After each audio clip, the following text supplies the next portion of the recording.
Sa bawat pag-alis ng isang OFW, may pangarap. Pero may takot din. Takot na sa pag-uwi, wala pa rin kabuhayan, walang kasiguruhan. Pero nagbago ang kwento. Sa pagsisimula pa lang ng Department of Migrant Workers, maliwanag ang direksyon ni Pangulong Ferdinand Marcos Jr. Itaguyod ang National Reintegration Program. Ito yung program ng Department of Migrant Workers para tuloy-tuloy ang tulong sa kahit nakauwi na yung OFW, ay may tulong pa rin sila natatanggap sa pamahalaan. Sa kanilang pag-uwi ay dapat ganap ang tulong at suporta, hindi mga government agencies na magkakahiwalay, kundi sanib puwersa. Mula sa mga training para sa pag-eempleyo at pagninegosyo, binubuksan ang mga oportunidad na dati sa ibang bansa lang natatagpuan. Last week, personal na binisita ng Pangulo ang iba't ibang training na ibinibigay ng DMW. Tulad ng negosyo ng soap making sa Laguna.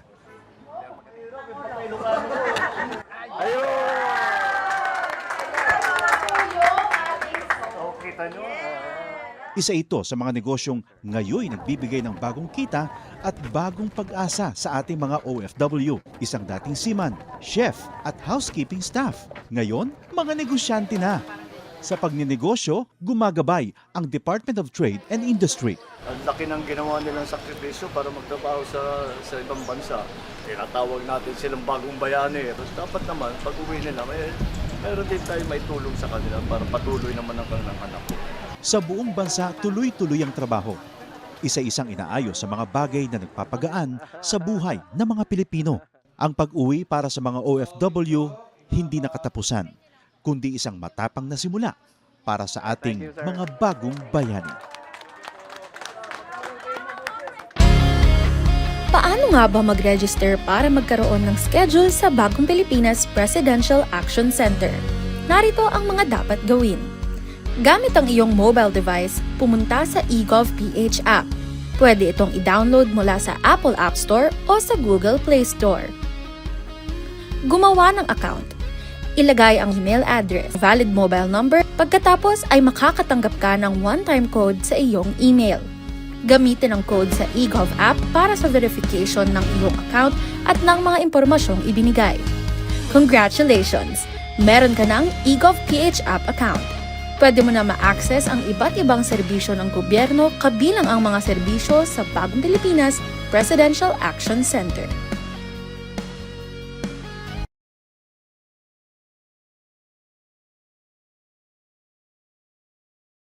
Mga kabataan, si Dinglong to. Meron akong tips na gustong i-share tungkol sa dapat nating gawin matapos ang pagputok ng bulkan. Kapag pinayagan ng makauwi sa inyong bahay, for sure, sunod-sunod na ang utos ng mga magulang natin yan. Pero, wait lang ha, siguraduhin may takip pa rin ang bibig at ilong dahil masama sa kalusugan ang paglanghap ng volcanic ash. Walisin din muna ang mga naipong abo sa bubong, pinto at bintana bago ito basain. Bibigat kasi ang abo kapag nabasa ito.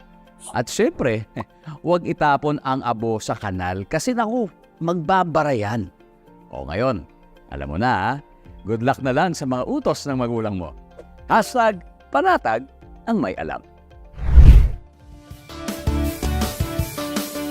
Maging panatag, Pilipinas.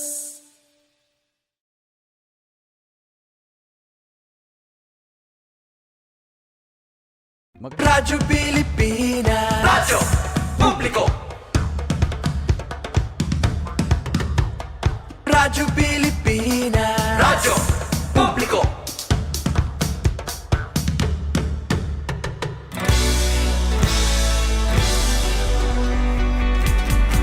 Mahalagang mga balita, napapanahong impormasyon.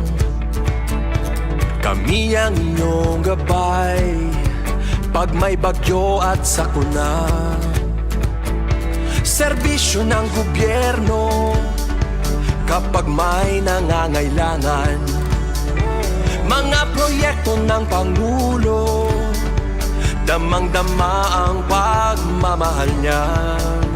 Tulay ng mga hinaing, ang problema ng bayan ating lulutasin. Tulay sa himpapawid, tulay ng pagbabago. Radyo Pilipinas, radyo publiko ng bagong Pilipinas. Radyo publiko, Radyo Pilipinas, radyo publiko ng bagong Pilipino. Mga proyekto ng Pangulo, damang-dama ang pagmamahal niya.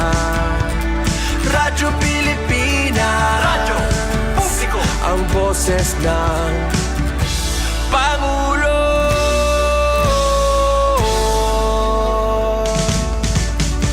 Karamay nyo kami, kahit malayo man kami nakakarating. OFW magsasaka, buhay ay iba't iba, san mang lugar ng bansa natin. Tulay ng mga hinaing, ang problema ng bayan ating lulutasin. Tulay sa himpapawid, tulay ng pagbabago. Radyo Pilipinas, radyo publiko ng bagong Pilipinas. Radyo publiko, Radyo Pilipinas, radyo publiko ng bagong Pilipino. Mga proyekto ng Pangulo, damang-dama ang pagmamahal niya. Radyo Pilipinas, radyo publiko, ang boses ng Pangulo. Radyo publiko, Radyo Pilipinas, radyo publiko, Radyo Pilipinas.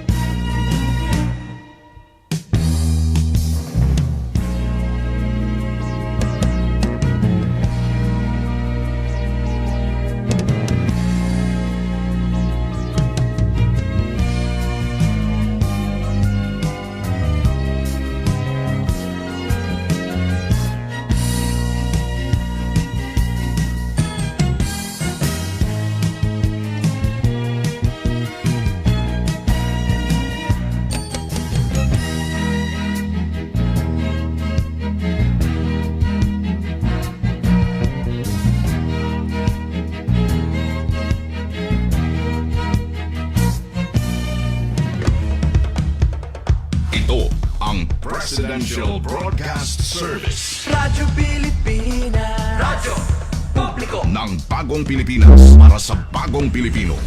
Naghahatid ng mahahalagang balita at impormasyon na guugnay ng pamahalaan sa sambayanan.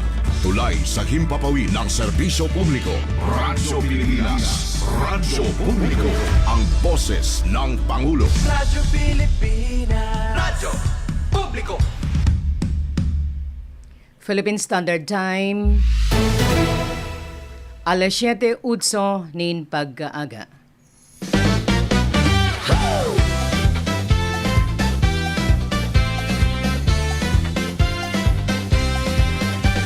Sun is rising, bagong araw, gising Bicol, tara na. Tunog radyo sa umaga, balita't kwento una ka. Makinig, makisama, alamin ang mga bago. Proyekto ng bagong Pilipinas. Tara na, sumama tayo. Good morning, Bicol, andiyan sa Radyo Pilipinas. Albay, kasangga mo sa umaga. impormasyon. Serbisyo at saya. Good morning, Bicolandia. Nancy Medjabilo checking in sa ating Good Morning, Bicolandia. Yung totoo. Kumusta ho kayo mga ka-RP, ka-GMB? Today is Thursday, Abril 16. Kumusta po? Walang maririnig. Good morning, Bicolandia. Good morning, Albay. Good morning, Legazpi City. Good morning, Philippines. Good morning, world. Samahan niyo ho ako dito po sa ating second edition this week sa ating Good Morning Bicolandia. Albay, kasangga mo. Sana po lahat tayo nasa maayos na kalagayan sa ngalan po ng ating poong may kapal. Sama-sama ho tayo. Good Morning Bicolandia, mga ka-RP, ka-GMB. Siyempre po sa ngalan ng buong pwersa ng Radyo Pilipinas, Albay. Ito po ang inyong lingkod, si Nancy Mediabilio. Samahan niyo ho ako sa lahat na social media accounts ng Radyo Pilipinas, Albay. Kasama natin dyan ang buong pwersa ng RP Albay sa pamumuno ni Sir Sam Balindan sa Engineering Division ng RPA. Siyempre po ang ating ace engineer Joshua Bustamante. Ang ating in-charge sa production Paul Hapin. Siyempre po ang ating focal person or head naman sa social media, James Matthew Olarte. Ano ba yan? Medyo sumasabit yung ating, of course, ang ating TikTok queen Diana Mendez. Ang ating Black Beauty Helen Balian. Ang ating interns from Bicol University. Siyempre po, ang ating buong pamilya nandyan lagi sumusuporta 24/7. Ating mga kapamilya ko of course, Mediabilio Clan, Ibo, Basanta, everybody there. Lahat na po, no? Pamilya po ng ating buong pwersa sa Radyo Pilipinas, Albay. Yan po, talagang buong-buo ang ating samahan dito po sa ating Good Morning Bicolandia. Samahan niyo ho kami. Pwede po kayong mag-message sa aming Facebook account, sa aming Instagram, sa aming TikTok, sa aming YouTube, of course, sa aming X account. And soon, abangan po ang Radyo Pilipinas Albay sa 621 sa inyo pong AM band. That's soon, mga kapamilya, ka-RP, ka-GMB, kaibigan, ka-virtual friends, dito po sa ating programa. Ang ating Good Morning Bicolandia, nandyan po ang hanay ng ating mga balita. Siyempre, ang second portion ng ating program, ang ating mga panauhin. Abangan po yan, mga ka-GMB, ka-RP. Ito na po ang ulo ng ating mga balita sa Good Morning Bicolandia.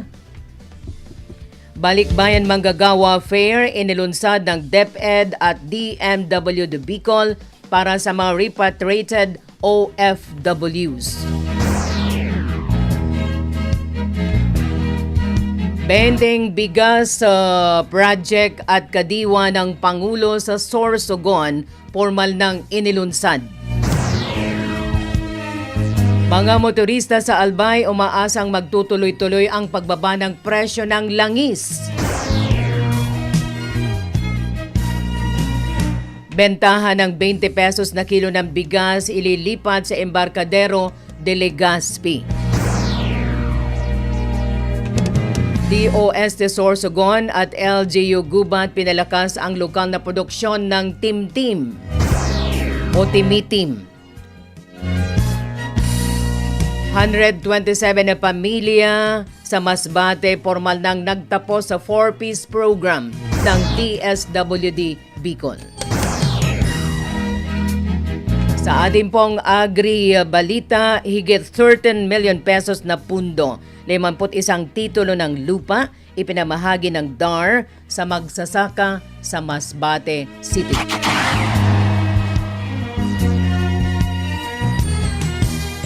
Sa ating police report, 81 o kaya 81 na piraso ng illegal na coco lumber nasabad sa Libon, Albay, driver arestado. Sa ating sports, bagong format ng Valorant Champions Tour ilulunsad sa 2027. Sa ating national news, Pilipinas umaasang mapagbibigyan sa hiling na mapalawig ang waiver para sa pagbili ng langis mula Russia. Nandiyan po ang ating ulat panahon, Vulcan update, ang ating palitan ng piso kontra dolyar. Siyempre po ang ating guest mamaya abangan sa second portion ng ating program dito po sa Good Morning Bicolandia. Ito po introduce natin ang ating magiging panauhin sa ating program bago po sa detalye ng ating mga balita dito po sa Good Morning Bicolandia ngayong araw ng Huwebes, Abril 16. Ito po yan, mamaya si Cyril L. Montales, Project Development Officer ng 𝐀𝐏𝐑𝐈𝐋, Focal Person ng Department of Information and Communications Technology, DICT Bicol. Ito pong 𝐀𝐏𝐑𝐈𝐋. So abangan po yan sa may mga katanungan. Ang ganda po nung TikTok na ginawa ng aking mga magaganda at pogi na staff ng RPA. Siyempre po sa second part ng ating guest ay si Dr. Iran, tama ba? Iran Viñas Bertamante. Siya po ang top 4 licensed physical sa katatapos na licensure examination for medicine. Ito po ay taga Bicol University top 4. Makakasama niya po ang Dean ng College of Medicine, si Dr. Ofelia Samarsi, at makakasama din po si Dr. Timothy ngayong umaga. Abangan po yan, pride po yan ng Bicol, pride ng ating bansa. Ito po mga bagong pasado na doktor mula po sa Bicol University.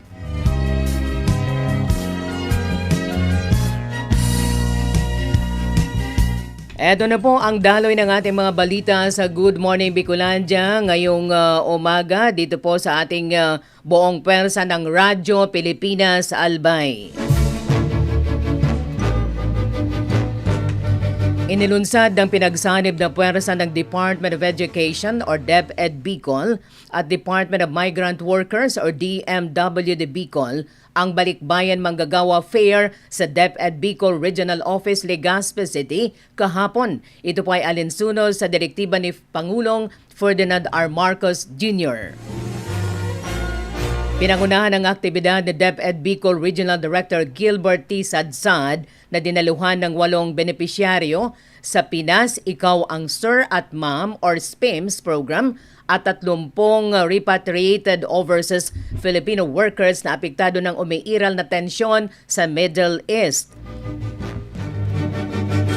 Ayon kay Mary Christ Joely L. Eguia, Labor and Employment Officer 1 at Information Officer ng DMW Bicol, unang isinagawa ang naturang programa sa punong tanggapan ng DepEd sa pamumuno ni na Secretary Angara at DMW Secretary o kaya DMW Secretary Hans Leo J. 𝐀𝐏𝐑𝐈𝐋.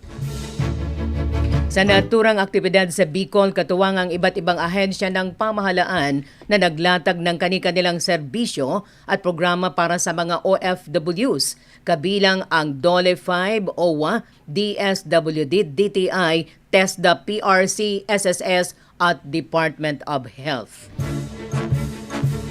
Layunin ng Balikbayan Manggagawa Fair na mabigyan ng agarang tulong at oportunidad ang mga repatriated OFWs, partikular ang mga naapektuhan ng krisis sa Middle East sa pamamagitan ng Integrated Government Services. Pinatampok o kaya pinakatampok sa program ang SPIMS na naglalayong hikayatin ang balik manggagawa, lalo na ang may mga background sa pagtuturo na manatili at magtagumpay sa bansa bilang guro. Saklaw nito ang lisensyadong guro at maging ang mga nagnanais pa lamang kumuha ng lisensya na maaring mahar bilang Teacher 1. Ayon pa kay Eguia, marami na ang nakinabang sa programang ito mula ng ilunsad noong 2014.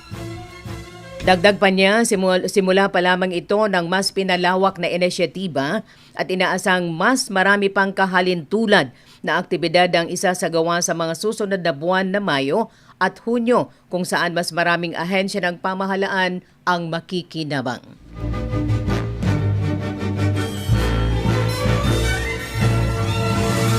Sa ating karagdagang balita dito po sa ating Good Morning Bicolandia ngayong umaga, 20 pesos na benting o kaya benting bigas o kaya 20 pesos na bigas project o kaya benting bigas project at kadiwa ng Pangulo sa Sorsogon. Formal nang inilunsad, may ulat si Paul Hapin. Radyo Pilipinas. Radyo Pilipinas. Report. Formal nang inilunsad nitong Miyerkules sa Capitol Compound ng Sorsogon ang implementasyon ng 20 Bigas Project ng Pamahalang Panlalawigan sa pamumuno ni Governor Edwin Amor kasabay ng kadiwa ng Pangulo sa Kapitolyo na may layuning maghatid ng abot-kayang bigas at dekalidad na mga produkto para sa mga Sorsoganon. Ayon sa Sorsogon Provincial Information Office, pangunahing benepisyaryo ng programa ang mga senior citizen, solo parent, persons with disabilities o PWDs, magsasaka, mangingisda at mga tsuper upang matiyak ang tuloy-tuloy at murang supply ng bigas. Naging matagumpay ang paglulunsad sa tulong ng iba't ibang ahensya ng pamahalaan gaya ng National Food Authority, Department of Agriculture, Food Terminal Incorporated, Department of Trade and Industry, Department of Labor and Employment at iba pang katuwang na institusyon kabilang ang mga samahan ng mga lokal na magsasaka. Pinangunahan ng Office of the Provincial Agriculturist sa pangunguna ni Dr. Teresa Destura ang maayos na pagpapatupad ng programa. Katuwang ang mga kawani ng tanggapan upang matiyak ang episyenteng distribusyon sa mga benepisyaryo. Naglagay rin ng tent at mga upuan sa Capitol Compound habang namamahagi ng libreng lugaw para sa mga pumila. Isasagawa ang aktibidad tuwing 15 at 30 ng bawat buwan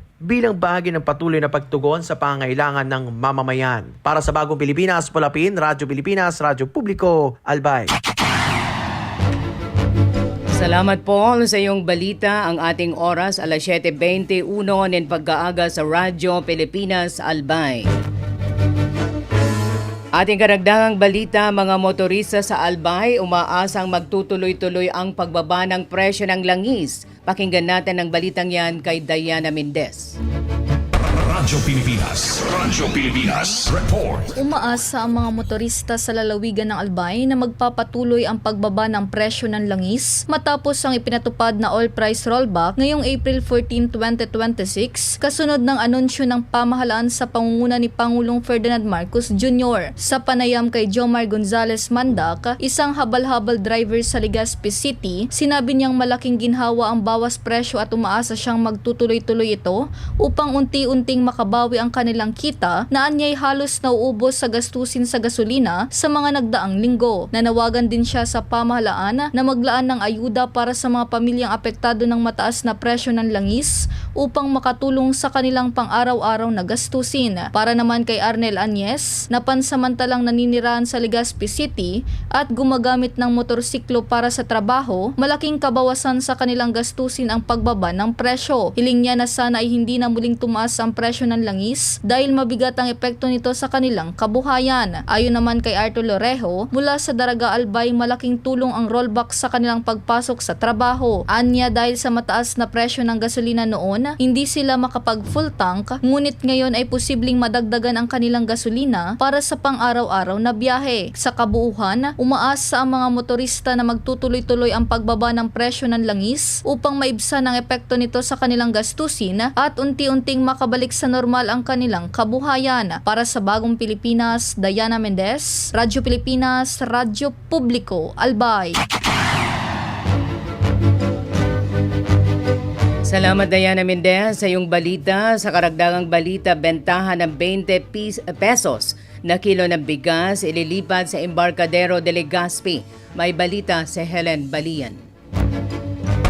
Radyo Pilipinas. Radyo Pilipinas. Report. Ililipat na sa Embarcadero de Legazpi ang bentahan ng 20 pesos kada kilo ng bigas simula Lunes, April 20, 2026 upang mapabilis ang serbisyo at matiyak ang kaligtasan lalo na ng mga senior citizen. Ito ang napagkasundoan ng lokal na pamahalaan ng Legazpi kasama ang Food Terminal Incorporated o FTI, National Food Authority o NFA Albay at pamunuan ng Embarcadero sa isinagawang pulong ngayong April 15. Ayon sa LGU, layunin nitong maiwasan ng mahabang pila at mabigyan ng mas maayos na sistema ang distribusyon ng murang bigas. Mas maaga na ring ihahatid ang supply na aabot sa 250 sako ng bigas bago mag alas 5:30 ng umaga upang makapagsimula ang bentahan pagsapit ng alas 6. Sasagutin din ng pamahalang lokal ang transportasyon ng mga sako mula sa bodega patungo sa bagong venue upang hindi maantala ang operasyon. Bukod dito, magde-deploy rin ang ambulansya at medical team sa lugar para sa agarang responde sa anumang emerhensya, lalo na para sa mga matatanda. Tiniyak ng LGU na ang hakbang na ito ay para sa mas makatao at maayos na serbisyo hindi lamang para sa mga Legaspenyo, kundi pati sa mga mamimili mula sa iba pang bahagi ng Albay. Para sa Bagong Pilipinas, Helen Balayan, Radyo Pilipinas, Radyo Publiko, Albay.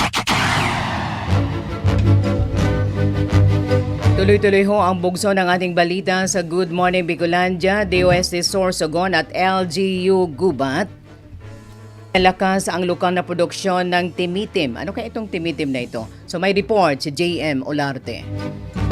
Radyo Pilipinas Report. Inilunsad ng Department of Science and Technology Sorsogon sa pikipagtulungan ng lokal na pamahalaan ng Gubat ang Training Awareness on Food Innovation, Sensory Evaluation and Shelf Life Extension for Gubat's Timitim sa Buena Vista Tourism Hub upang itaas ang kalidad at competitiveness ng lokal na kakanin. Sa pamamagitan ng gabay ni na Senior Science Research Specialist Richard L. Alcaraz at Science Research Specialist 2 Bon Carlo Di Salonga, sumailalim ang mga lokal na food processors sa masusing pagsasanay kung paano gamitin ang agham upang mapahaba ang buhay ng produkto at mapanatili ang tradisyonal na lasa nito gamit ang modernong food innovation. Ayon sa ulat ng DOST Sorsogon, layunin ng nasabing inisyatibo na iangat ang antas ng pangkabuhayan ng mga vulnerable sector sa bayan, kabilang mga PWD, senior citizens, solo parents at mga benepisyaryo ng 4Ps sa pamamagitan ng pagbibigay ng sapat na kasanayan upang ang timitim ay maging isang world-class pasulubong na sumasalamin sa kultura ng Gubat. Patuloy na makikipag-ugnayan ng ahensya sa mga lokal na negosyante para sa monitoring ng mga interbensyong SNT habang hinikayat ang publiko na tangkilikin ang mga lokal na produkto bilang bahagi ng programa para sa masiglang ekonomiya at pag-unlad ng lalawigan. Para sa Bagong Pilipinas, JM Olarte, Radyo Pilipinas, Radyo Publiko, Albay.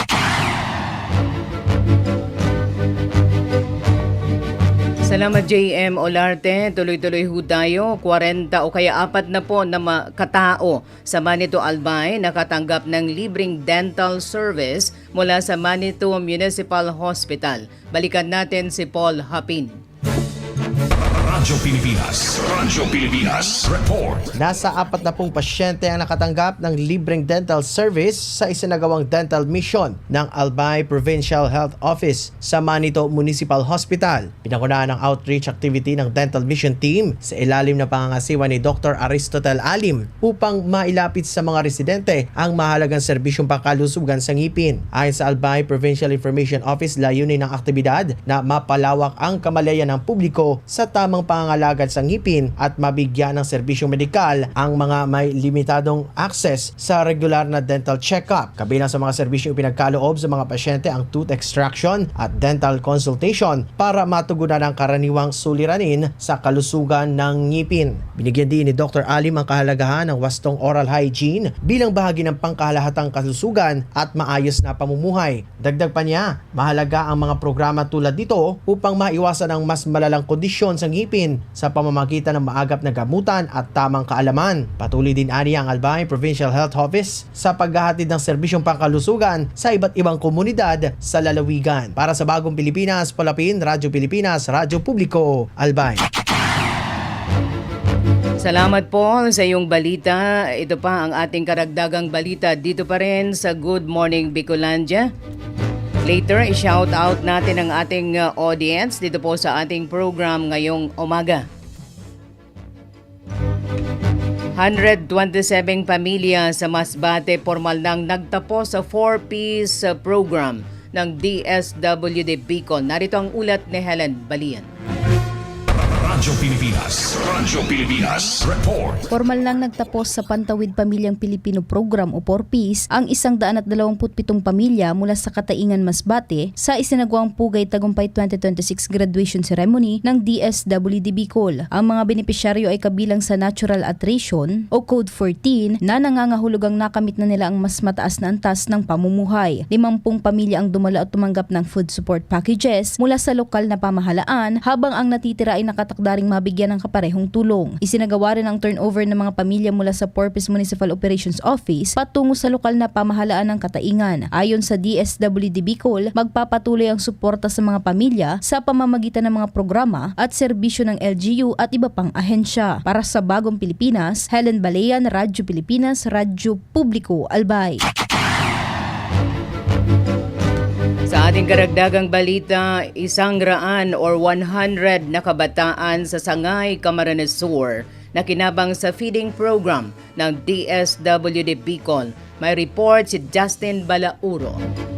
Radyo Pilipinas. Radyo Pilipinas. Report. Nakinabang ang 100 kabataan ng barangay Tinorongan, Sangay, Camarines Sur sa isinagawang feeding program ng Department of Social Welfare and Development Bicol sa ilalim ng Pantawid Pamilyang Pilipino Program o 4Ps. Pinangunahan ni DSWD Bicol Regional Director Norman S. Laurio ang aktibidad sa pakikipagtulungan ng lokal na pamahalaan ng Sangay, mga lokal na lider at mga paaralan upang masiguro ang maayos na implementasyon ng programa. Dagdag pa ng kagawaran, mismong mga benepisyaryo ang nanguna sa pagpaplano, paghahanda ng pagkain at pagpapatupad ng programa na nagpatibay sa kanilang papel bilang katuwang sa pag-unlad. Ayon sa DSWD Bicol, ang nasabing feeding program ay bukas hindi lamang sa mga 4Ps beneficiaries, bagkus ay para sa lahat ng kabataan na layong maibsan ang malnutrisyon at itaguyod ang kalusugan ng mga kabataan sa pamamagitan ng masustansya at abot kayang pagkain. Dagdag pa ng DSWD Bicol, sentro ng proyekto ang 4Ps Community Garden kung saan nagtatanim ang mga benepisyaryo ng organiko at walang kemikal na mga gulay na ginagamit sa paghahanda ng pagkain. Sa pamamagitan aniya ng epektibong paggamit ng lokal na yaman, mas nagiging konkreto at pangmatagalan ang mga interbensyon na nakatuon sa pagpapaunlad ng kakayahan ng mga 4Ps beneficiaries na siyang isinusulong ng DSWD Bicol sa rehiyon. Para sa Bagong Pilipinas, Justin Balaoro, Radyo Pilipinas, Radyo Publiko, Albay.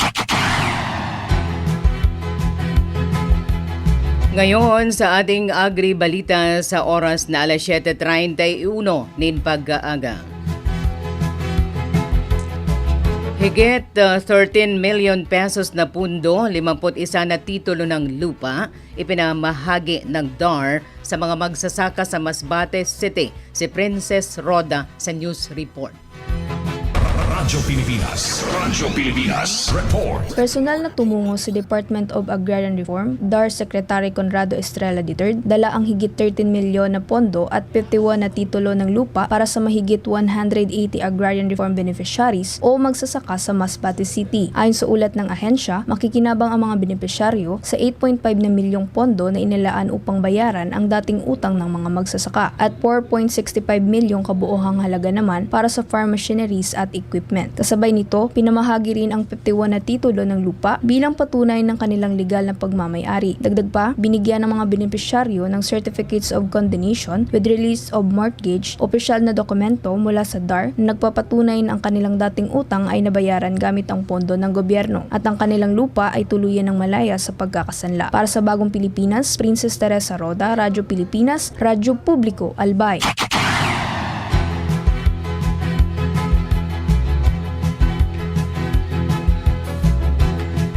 Karagdagang balita natin sa Agri, 50 farmer leaders sa Ginobatan Albay sinanay sa paggawa ng alternatibong pagkain sa hayop sa gitna ng banta ng Bulkang Mayon. Balikan natin si Paul Hapin. Radyo Pilipinas. Radyo Pilipinas. Report. Lumahok ang 50 farm leaders mula sa bayan ng Ginobatan sa hands-on training sa paggawa ng silage at urea molasses treated rice straw o UMTRS na magsisilbing alternatibong pakain sa mga alagang hayop lalo na sa panahon ng krisis. Pinangunahan ng aktibidad ng Star Network katuwang ang pamahalang palalawigan ng Albay sa pamamagitan ng Albay Veterinary Office upang mabigyan ng mga kalahok ng praktikal na kasanayan sa pagpapabuti ng livestock feed. Nagmula ang mga kalahok sa mga barangay ng Muladbukad, Pequeño, Muladbukad Grande, Maninila, Doña Tomasa at Masarawag na kabilang sa mga lugar na direktang apektado ng umiiral na unrest ng Bulkang Mayon. Tumanggap din sila ng starter kits upang agad na maisagawa ang kanilang natutunan. Ayon sa Albay Veterinary Office, bahagi ang programa ng Mayon Anticipation Project na suportado ng Star Network sa pamamagitan ng Coastal Core Incorporated para mapalakas ang katatagan ng mga lider magsasaka sa siyam na direktang apektadong CMLGUs. Inaasahan namang maibabahagi ng mga kalahok ang kanilang natutunan sa kanilang komunidad upang mas marami pang kabahayan ang makinabang at higit pang mapatatag ang kakayahan ng mga mamamayan sa panahon ng emerhensya. Para sa Bagong Pilipinas, Palapin, Radyo Pilipinas, Radyo Publiko, Albay.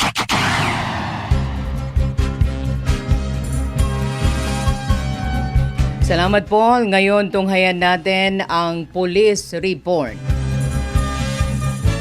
81 piraso ng illegal na coco lumber nasabad sa Libon, Albay. Driver arestado si Jessica Guades sa buong detalye.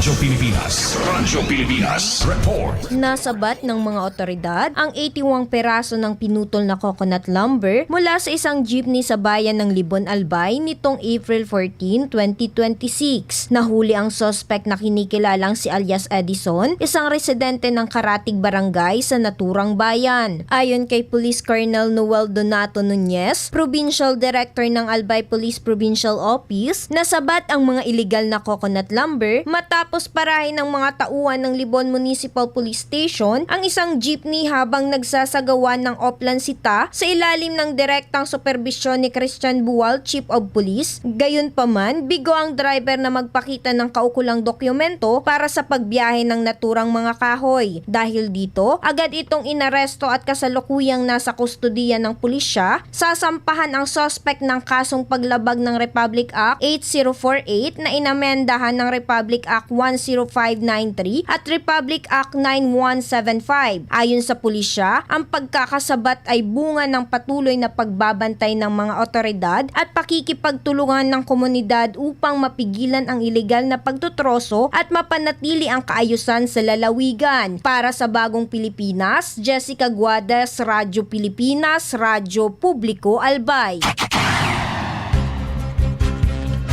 Maraming salamat sa iyo, Jessica, sa ating huling police report. 88 o kaya 64,000 na halaga ng shabu na samsam sa buy-bust operation sa Masbate City. Isang suspect arestado. Balikan natin si Helen Balian. Radyo Pilipinas. Radyo Pilipinas. Report. Aabot sa 68,000 na halaga ng hinihinalang shabu ang nasamsam ng mga operatiba ng Masbate City Police Station sa isinagawang search and warrant operation sa Barangay Pating, Masbate City nitong April 13, 2026 kung saan inaresto ang isang babaeng suspect. Na-recover sa operasyon ng 5 sachet ng hinihinalang shabu kabilang ang 2 maliit at 3 katamtamang laki na heat-sealed plastic sachet na may kabuang tinatayang bigat na 10 gramo. Nakumpiska rin mula sa suspect ang iba't ibang drug paraphernalia. Kasalukuyang nasa kustudiya ng pulisya ang suspect habang inihahanda ang kasong paglabag sa Republic Act 9165 o Comprehensive Dangerous Drugs Act of 2002. Nanawagan ng pulisya sa publiko na manatiling mapagmatsyag at agad iulat ang anumang kahinahinalang aktibidad. Binigyang diin ng PRO 5 na patuloy ang kanilang kampanya laban sa illegal na droga at walang puwang ito sa komunidad. Para sa Bagong Pilipinas, Helen Balayan, Radyo Pilipinas, Radyo Publiko, Albay. Salamat, Helen. Ngayon sa ating balitang pampalakasan or sports news. Magpapatupad ang Riot Games o kaya ng Riot Games ng malaking overhaul sa Valorant Champions Tour simula 2027 sa ilalim ng tinatawag na Tournament First na sistema. Ayon sa ulat ng DOS stream, aalisin ang regional league sa bagong format at papalitan ng unified system kung saan lahat ng kupunan ay dadaan sa open qualifiers.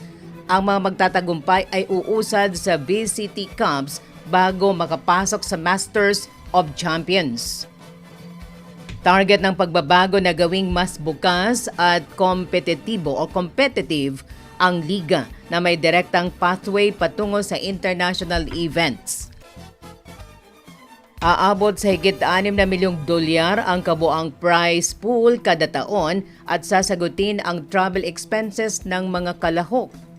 Mananatili ang partner team sa ilalim ng 2 taong setup na may base pay, insentibo at qualifier advantages. Papalawakin din ng VCT sa mahigit 16 na lungsod at iba't ibang panig ng mundo na magdadala ng mas maraming international tournaments at live audiences bawat taon.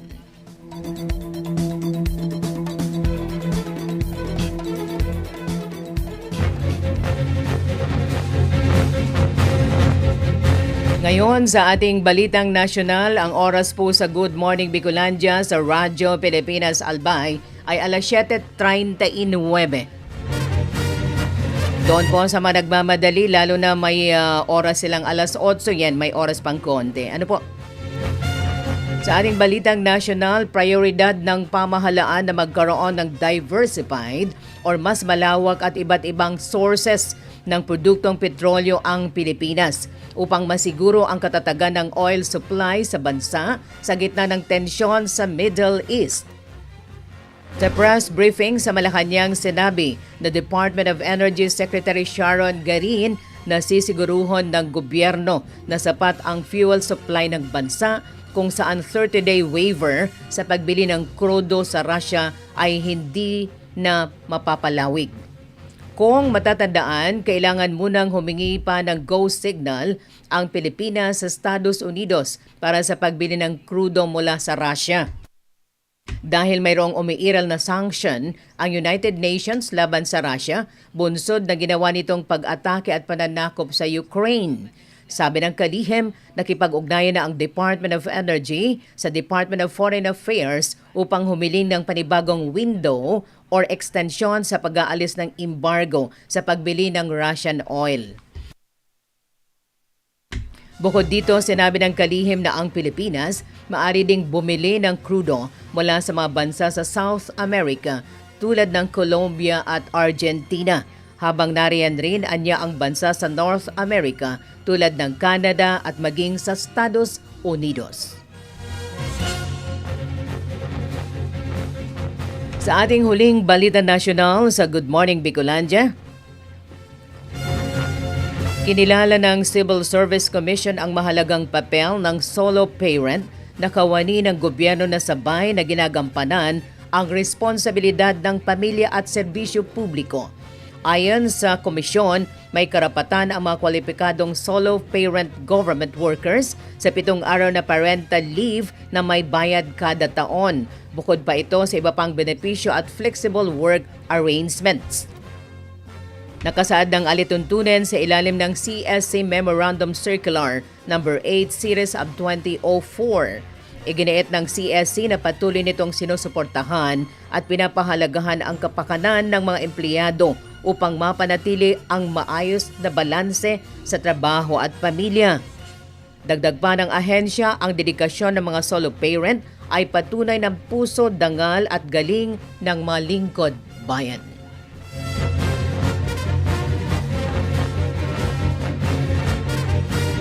Ngayon sa ating ulat panahon.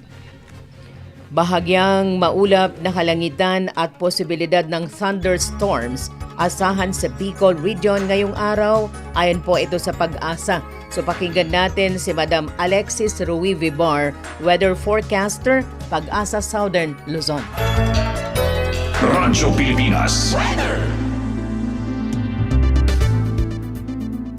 Sa magiging lagay po ng ating panahon ngayong April 16, araw ng Huwebes, ang patuloy na nakakaapekto sa Bicol Region is itong mga localized thunderstorms. So asahan natin na ang may experience natin na weather condition is itong partly cloudy to cloudy skies na may possibility ng mga isolated rain showers and thunderstorms. Ang inaasahan naman natin na agwat ng temperatura ngayong araw ay posibleng umabot ng 23 to 32 degrees Celsius. Kaugnay nito sa ating heat index naman kahapon, ang pinakamataas nating na itala is dito sa Pili, Camarines Sur kung saan umabot ng 42 degrees Celsius ang heat index. Samantalang sa Legazpi City, Albay ay umabot naman ng 40 degrees Celsius. Sa mga ibang probinsya ng Bicol Region ay nagre-range ng 36 to 39 degrees Celsius ang heat index, and inaasahan natin na almost the same heat index values ang forecast natin ngayong araw. Sa ating monitoring naman, patuloy nating minomonitor itong bagyo na si Typhoon Sinlaku na nasa labas ng Philippine Area of Responsibility. Pero base sa ating forecast ay hindi naman natin inaasahan na ito ay kakaapekto dito sa atin sa Pilipinas. So patuloy itong kikilos na palayo sa ating bansa. Ganun pa man ay inaasahan natin na magpapatuloy itong generally fair weather dito sa buong Bicol Region. Bali yun po sa ating forecast. Ito po si Alexis Rivivar mula dito sa Pag-asa Legazpi. Maraming salamat sa iyo, Madam Alexis ng Pag-asa Southern Luzon. Sa ating bulkan o kaya Bantay Bulkan, ito po ay 304 na rockfall, 66 na volcanic earthquake, 17 na volcanic tremors at 5 PDC na itala ng PHIVOLCS sa Bulkang Mayon sa nakalipas na 24 oras. Narito po ang report ni Paul Hapin. Radyo Pilipinas, Bantay Bulkan Update. Sa nakalipas sa 24 oras, naitala ng PHIVOLCS sa Bulkang Mayon ang 304 rockfall, 66 volcanic earthquake, 17 volcanic tremors na tumagal mula 1 hanggang 27 minuto at 5 pyroclastic density current signals o uson ay sa ulat ng ahensya ngayong April 16. Nakitaan din ng banaag ang bulkan at patuloy ang pagdaloy ng lava sa Basud, Bunga at BC kasabay ng panakanak at mahinang strombolian activity at panandali ang lava fountain. Nasa 1,676 na tonelada kada araw ang sulfur dioxide flux ng bulkan batay sa pinakuling monitoring ng ahensya nitong April 15. May taas na 500 metro mula sa crater ng bulkan ang plume na nasa katamtamang pagsingaw at napadpad sa timog kanluran. Naitala rin ang panandaliang pag-impis ng bulkan na may nagsisimulang pamamaga sa hilagang silangang bahagi. Sa ngayon, nakataas pa rin ang alert level 3 sa Bulkang Mayon kaya mahigpit ipinagbabawal ang pagpasok sa loob ng 6 km permanent danger zone at ang pagpalipad ng anumang sasakyang pangipapawid sa ibabaw ng bulkan. Paalala ng ahensya sa publiko na maaaring maganap ang pagguho ng bato, pag-itsa ng mga tipak ng lava o bato, pag-agos ng lava, uson, katamtamang pagputok at pag-agos ng lahar kung may matinding pag-ulan. Para sa Bagong Pilipinas, Polapin, Radyo Pilipinas, Radyo Publiko, Albay.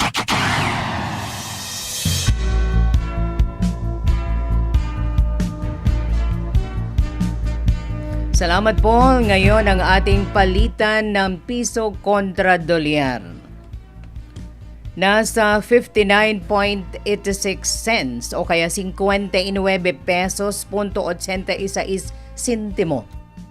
Ang palitan ngayon ng piso kontra dolyar batay sa pinakahuling datos mula sa Bangko Sentral ng Pilipinas as of today, April 16.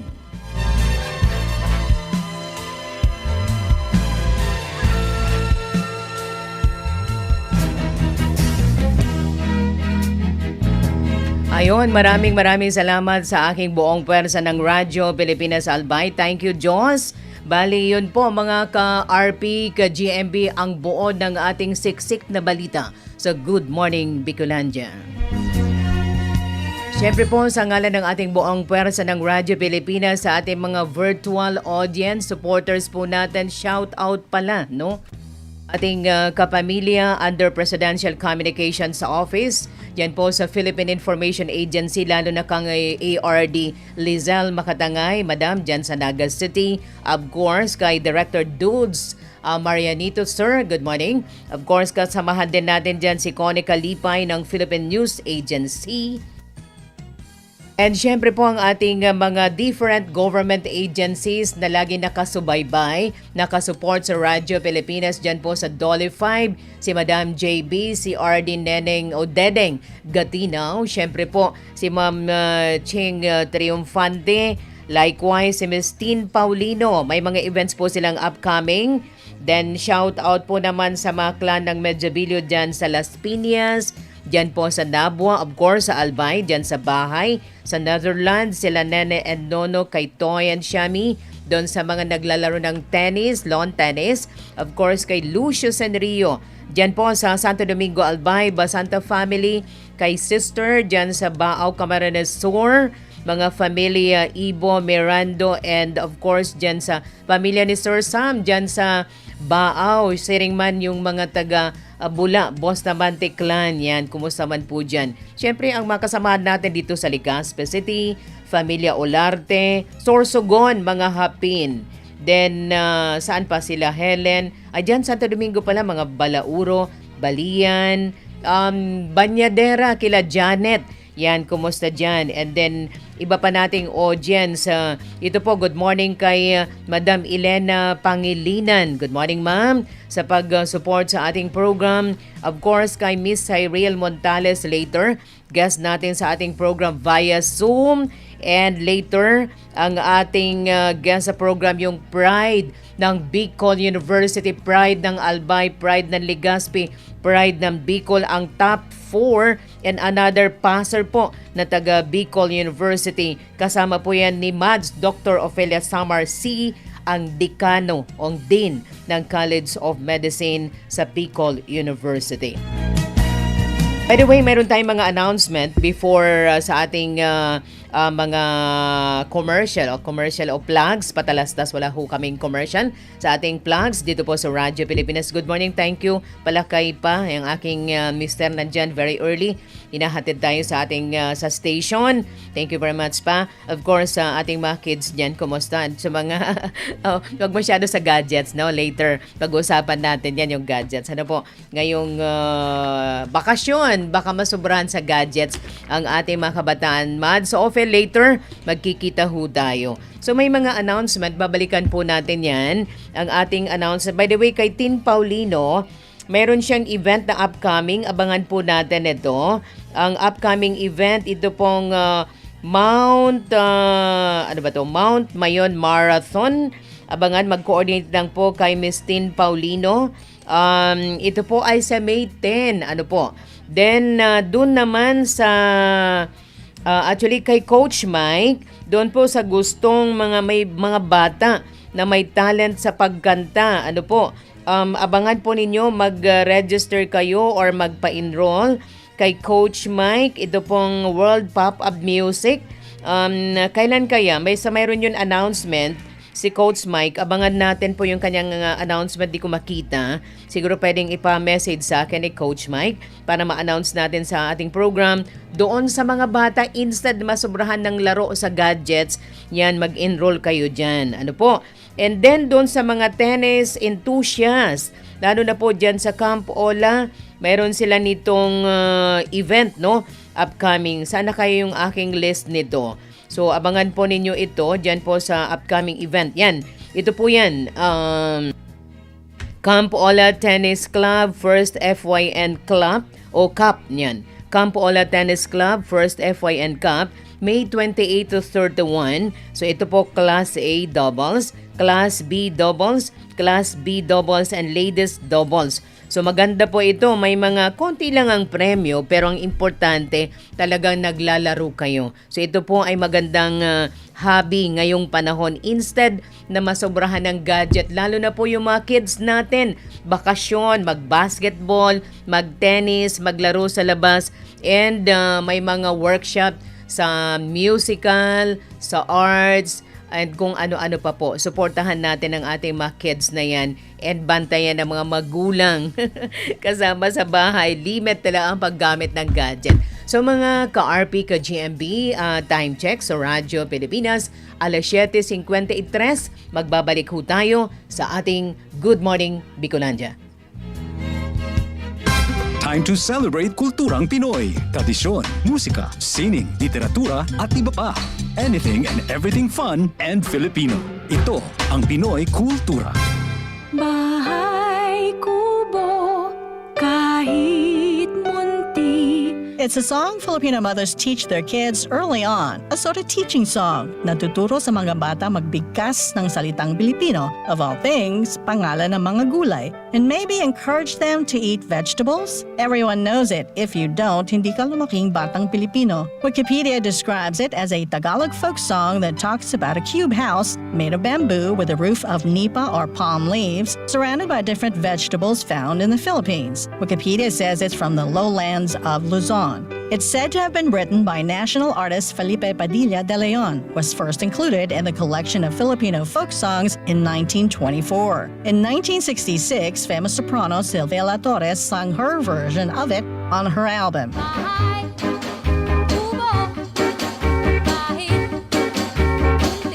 In '68, Sampaguita Pictures made it into a movie based on the lyrics. Ryan Cayabyab included it in his album. Lea Salonga sang it. Ang halaman doon ay sari-sari. The UP Madrigal singers sang it at the 116th anniversary of the First Philippine Republic.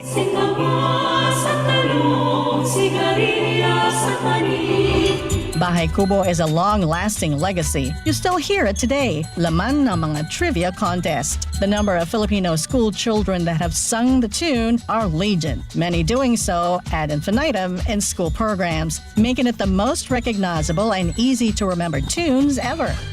Oh, naalala mo pa ba? Ilang gulay ang binabanggit sa Bahay Kubo? Can you name them all?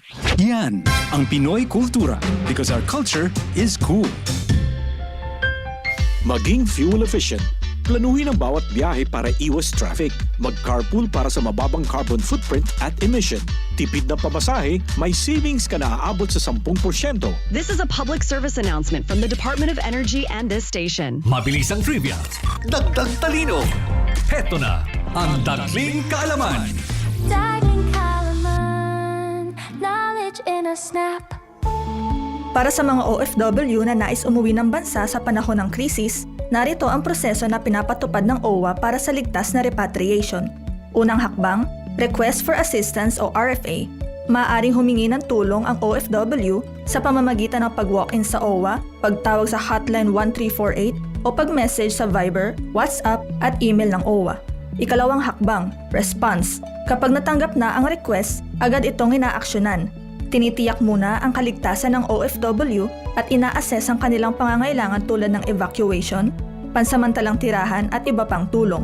Ikatlong hakbang, travel documents at visa. Inaayos ng pamahalaan ang kompletong dokumento at transit visa kung kinakailangan upang makabiyahe ang OFW. At ikaapat, repatriation o ang ligtas na pag-uwi sa Pilipinas sa pamamagitan ng chartered o commercial flights. Sa bawat hakbang, sinisiguro ng pamahalaan ang kaligtasan ng ating mga OFW. Kaunting kaalaman na malaking dagdag talino. Abangan muli ang susunod na Dagling Kaalaman. Dagling Kaalaman, knowledge in a snap. Maging fuel efficient. Siguraduhin na walang bagahe na di kinakailangan sa sasakyan. Magmaneho ng wasto at iwasan ang idling. May savings ka na aabot sa 15%. This is a public service announcement from the Department of Energy and this station.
Okay, balik na ho tayo sa ating Good Morning Bicolandia ngayong araw ng Huwebes.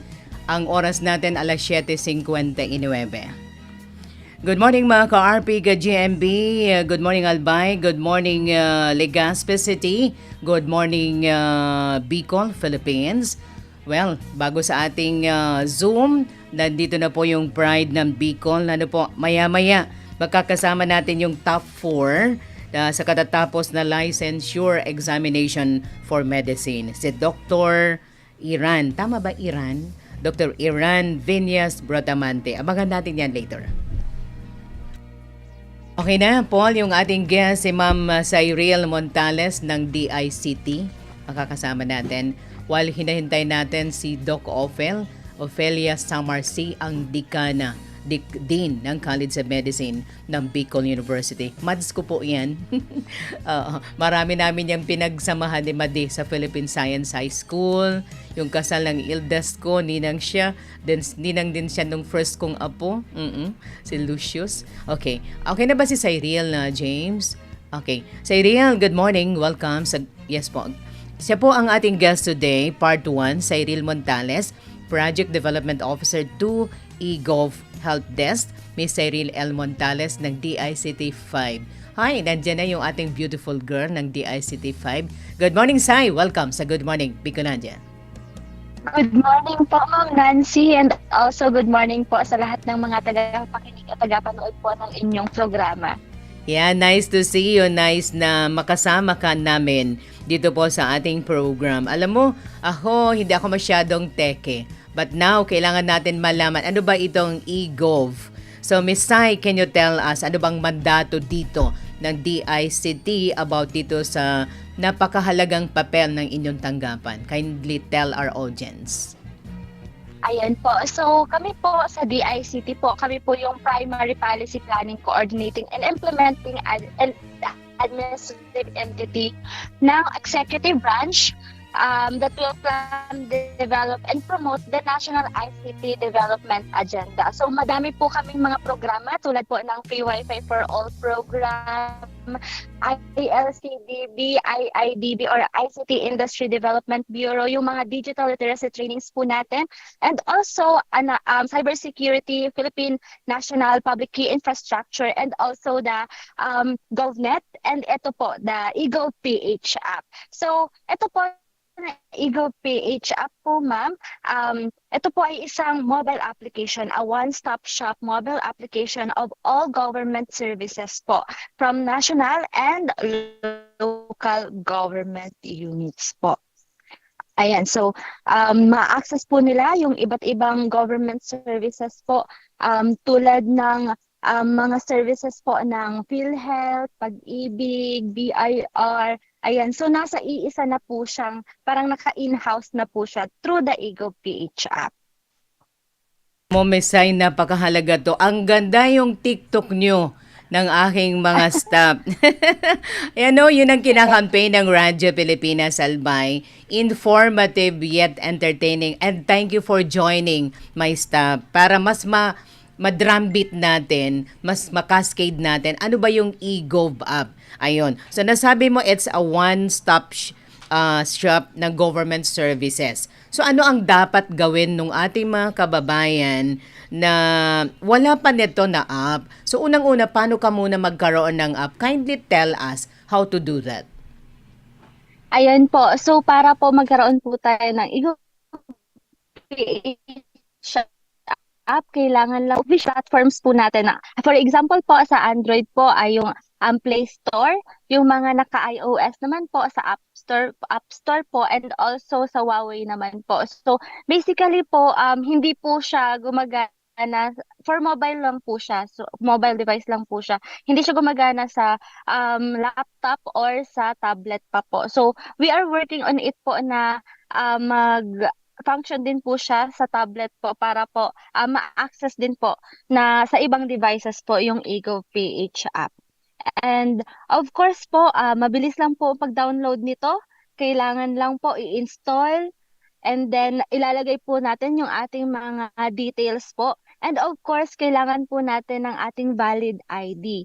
So, ang ating valid ID, for example, kung wala po tayong physical PhilSys ID, maaari pong ilagay po natin ay ang driver's license, Philippine passport, UMID, pwede po ang NBI clearance, voter's ID, Philippine postal ID, or senior citizen ID para po ma-verify po natin yung ating account. Kasi po, pag hindi po verified yung account, minimal din features na ma-access ng user.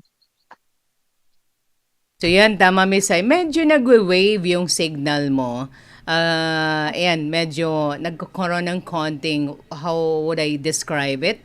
Parang medyo nagwe-wave ng konti, nag-weak ng konti yung signal mo, Miss Sai. Anyway, this is very important, lalo na sa lahat na services ng government. So napakahalaga to. Lalo ngayon, no, hindi ka na pupunta doon sa opisina or tanggapan na gusto mong puntahan, pwede mo na itong i-access kung mayroon kang app nitong eGov. Siyempre, nagtitipid tayo ng gasolina, pamasahe, mahal say. So, expound on there. Explain more on that para mas maintindihan ng ating mga ka-RP, ka-GMB, and ka-DICT. Besay. Ayan po. Apologies po, medyo ano po yung talagang signal ko. So, ang ano po ngayon, yun nga po, so lalo na po ngayon, kinakaharap po natin yung pagmahal po ng gasolina. Tapos po, syempre, iniiwasan din po natin na pipila po tayo na minsan nga po, maghapon po na pumipila tayo sa national government agencies para lang po makakuha or magpa-update ay ng ating mga forms. Ayan po. So, through the eGov.ph app, hindi nyo na kailangan pumila, hindi nyo kailangan bumiyahe. Through the click na lang po yung pag-access ng ating mga government services po. And yun nga po, mas cost efficient po siya. And also, ito nga rin po ay inline din po sa ating Republic Act 11032 or yung Ease of Doing Business and Efficient Government Service Delivery Act. Ay, nawala po ba ako, ma'am?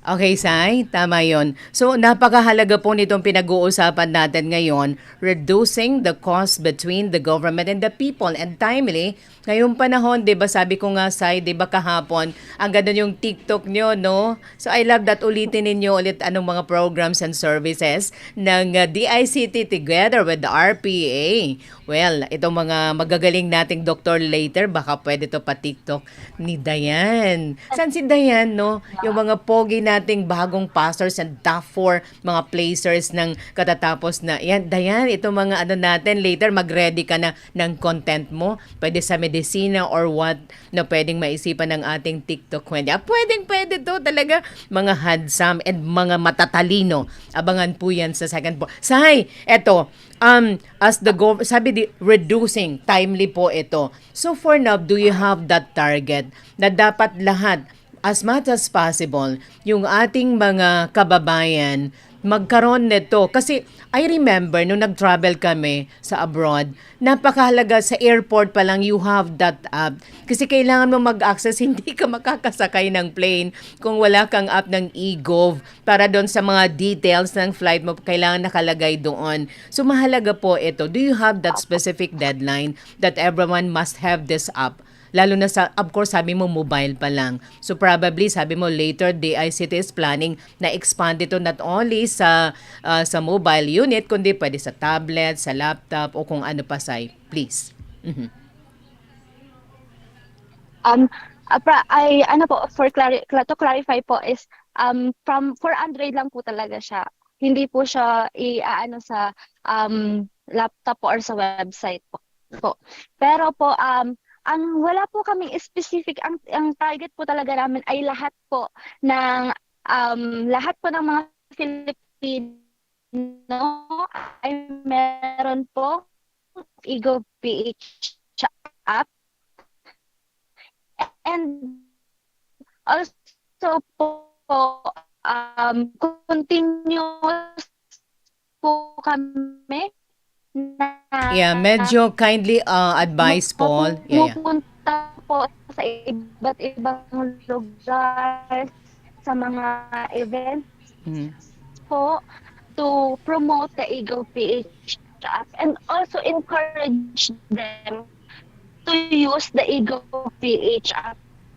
Yun nga po yung nasabi niyo po kanina, yung sa travel po. Ito po yung Paul, pa-advise mo na si Sai, medyo wavy, yung kanyang medyo draggy, no, very slow, which is we cannot understand, no. Kindly advise Sai na ayusin yung kanyang signal muna. Sai, ang ganda yung kanyang paliwanag why this is very important na magkaroon tayo ng app na to. Ano po? So yun. So siguro itong ating mga batang doktor, mayroon na kayong app ng eGov. So yan. Mga teke to. Hindi kagaya natin. Ang worry lang naman doon sa mga kagaya ko. Pero doon sa mga bata, wow, mga master sila dyan. Ano po? So, pero ang sinasabi ni Cyril kanina, mas mahalaga na, what do you call that? Pumupunta sila sa mga lugar na may mga events para i-campaign itong e-gov. So, pwede ba babalikan natin, Paul, si Cyril? Unahin na muna natin yung ating guest sa studio, ang ating dalawang doktor while waiting kay Dr. Ophel Samarsi, ang dekano na Dean ng College of Medicine ng Bicol University.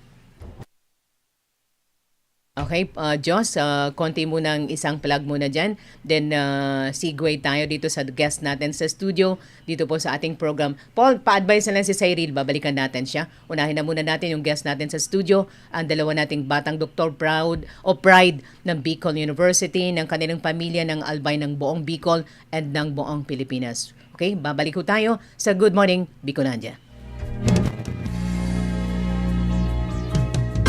Time to celebrate kulturang Pinoy. Tradisyon, musika, sining, literatura at iba pa. Anything and everything fun and Filipino. Ito ang Pinoy Kultura. Ang abacada, sounds that make up Tagalog words, pagbigkas at pagsulat ng mga titik o letra sa Tagalog, the basis for our national language. Steam It, Panahon TV, Tagalog Lang, Metro Scene, and Wiki dig into its evolution. Records start with the baybayin, the alphabet used by the early Filipinos in the 1600s. From the Tagalog root word baybay, meaning to spell, baybayin was apparently derived and influenced by Indic and Javanese scripts. There was also the alibata. Paul Rodriguez Versosa named that in 1914. Was based on the Arabic alphabet from the Maguindanao Moros, but was modified when the Spanish came. The Spanish introduced the Latin and Spanish alphabet called abecedario, the original alphabet of the Catholicized Filipinos. You could say the Romanized version of baybayin. Then the Americans came and introduced the English language and its 26-letter alphabet. Because there was fear of losing the abecedario, the government ordered the adoption of a Tagalog-based national language. They also wanted a dictionary and grammar book. That's where writer and former Senator Lope K. Santos comes in. In 1939, he developed ang Balarila ng Wikang Pambansa. Abacada became the national alphabet from 1940 to 1976. Noong 1976, ang Department of Education, Culture and Sports ay nag-issue ng revised alphabet. Dinagdag ang mga letrang C, CH, F, J, L, N, Q, R, R, V, X at Z. They called it Enriched Alphabet or Pinagyamang Alpabeto. More tweaks follow, and in 1987, the Filipino alphabet was published yet again with 28 letters. What you'd recognize is our modern alphabet. 26 letters from the Latin alphabet and the Spanish N or Enye and NG or Nang.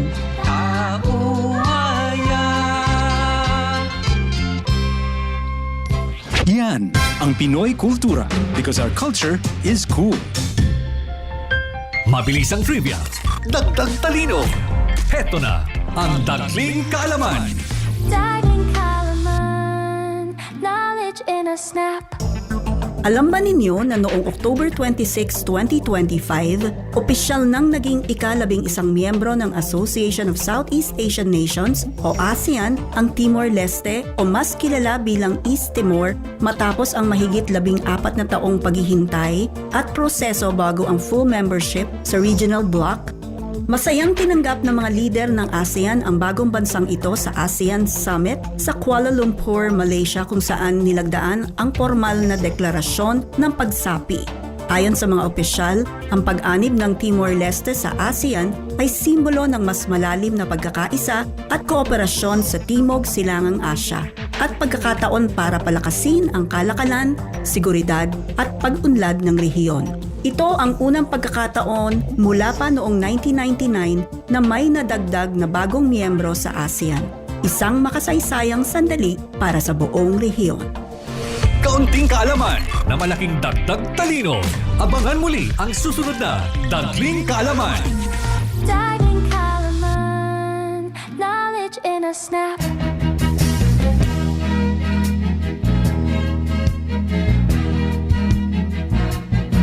Okay, mga ka-RP, ka-GMB, balik na ho tayo sa ating Good Morning Bicolandia. Babalikan natin si Cyril sa ating program mamaya. Ngayon po kasi ang aming social media page or page ng Radyo Pilipinas Albay, nagkaroon kami ng konting challenge. Well, for now, pwede lang kami sa cross-posting for live stream, but for now we cannot post yung mga stories namin dito po sa RP Albay. So we're using our IG, our TikTok account and YT. So probably our head office inaayos na po yung mga concern namin para maayos po yung aming social media. But siguro soon, abangan po ninyo ang terrestrial broadcast ng Radyo Pilipinas Albay on 621 frequency sa inyo pong AM band. Probably this coming, not later than June or July, mapapakinggan nyo na ho kami sa transistor ang Radyo Pilipinas Albay. It's under Presidential Communications Office, Office of the President. So yun na po, nandito na tayo sa exciting part ng ating program, ang dalawang batang magagaling na doktor from Bicol University. We have Dr. Iran Vinyas Bratamante. Siya po ang top 4 sa katatapos pa lang na licensure board examination for medicine. Siyempre, ito pong isa hindi din pahuhuli sa Dr. Timothy Caniete. Ayan, dalawa silang mga magagaling, good-looking doctors. Siguro kapag nakita to ng mga pasyente nila, well, medyo magian yung pakiramdam. Alam mo na? So later magti-TikTok kayo, wala pa si Madam Dean. So ito na, ipag-greet na muna natin sa ating audience, si Dr. Iran and si Dr. Tim. Dr. Iran, good morning. Wait lang, ayan. Okay Good morning po sa lahat ng nakikinig. Ayan, yung monitor natin. Dito yung inyong camera. Sige, ulitin mo, Doc Iran. Good morning po sa lahat ng nakikinig ngayon. Team. Good morning po sa lahat na nakasubaybay sa programa ngayon. Yeah, good morning Bicolandia sa Radyo Pilipinas Albay. I-shout out nyo muna ang inyong mga kapamilya, ang inyong mga classmates, of course, ang buong family ng Bicol University College of Medicine. Hello to my parents. Andyan sila somewhere sa labas ngayon. Hi po. Sa mga schoolmates namin na yung mga magte-take pa lang, yung mga nakapasa na, ano pa ba, si Dean na papunta pa lang din po dito. Ayun, good morning. Okay. Yung mga ano nyo, inspiration. Later siguro. Ikaw, Team. Ano po, ganun din po, yung classmates po namin sa sa BU,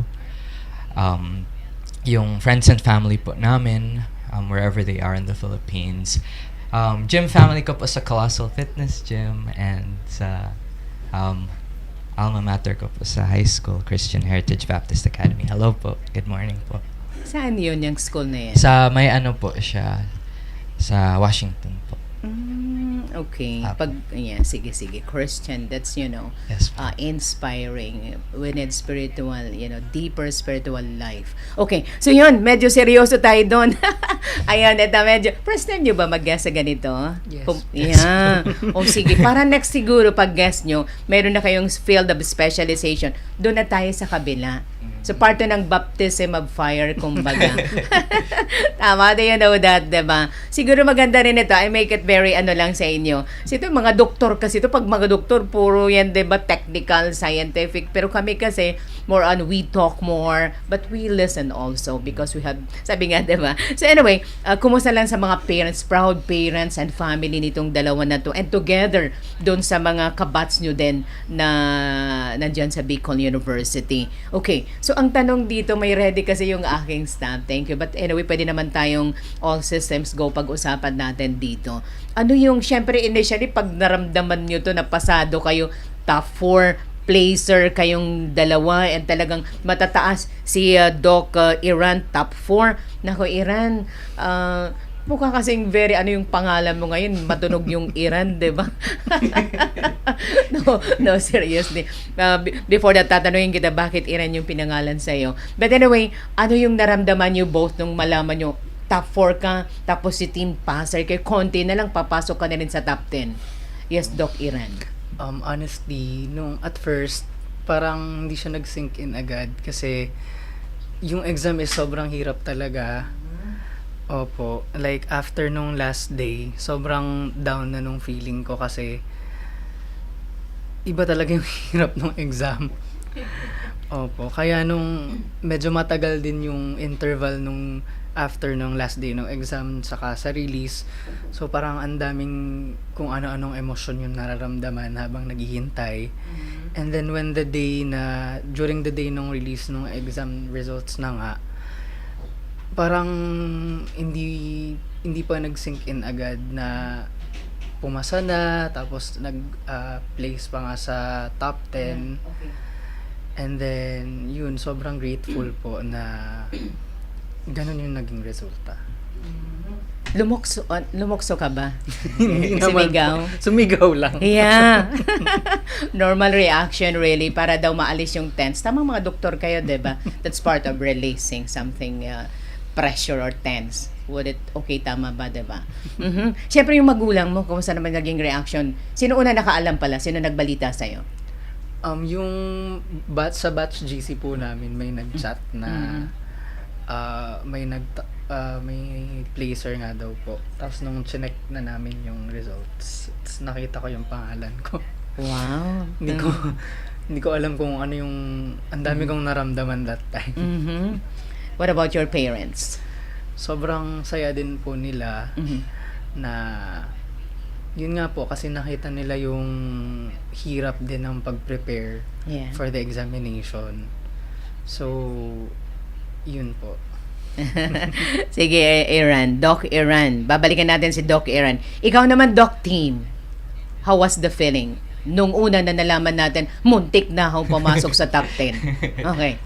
Well, I don't know if muntik talaga. Yeah, di ba a bit lang, konti na lang, you'll papasok ka na rin sa top 10. That's what Doc Ophelia says, but I haven't checked the results. But syempre, if Doc Iran felt like ecstatic, like extreme happiness when he saw, syempre kami rin na nakapasa because it was an insanely difficult examination to be fair, and just knowing that you passed because it's something that's yun nga mabagal mag-sink in. I actually planned to fail because sa first question pa lang ng examination, it was already like, uy, saan nila doon nakuha? Ba't ganito yung mga questions nila? So I was already thinking of the worst, that okay, if worst comes to worst, let's just try again on October.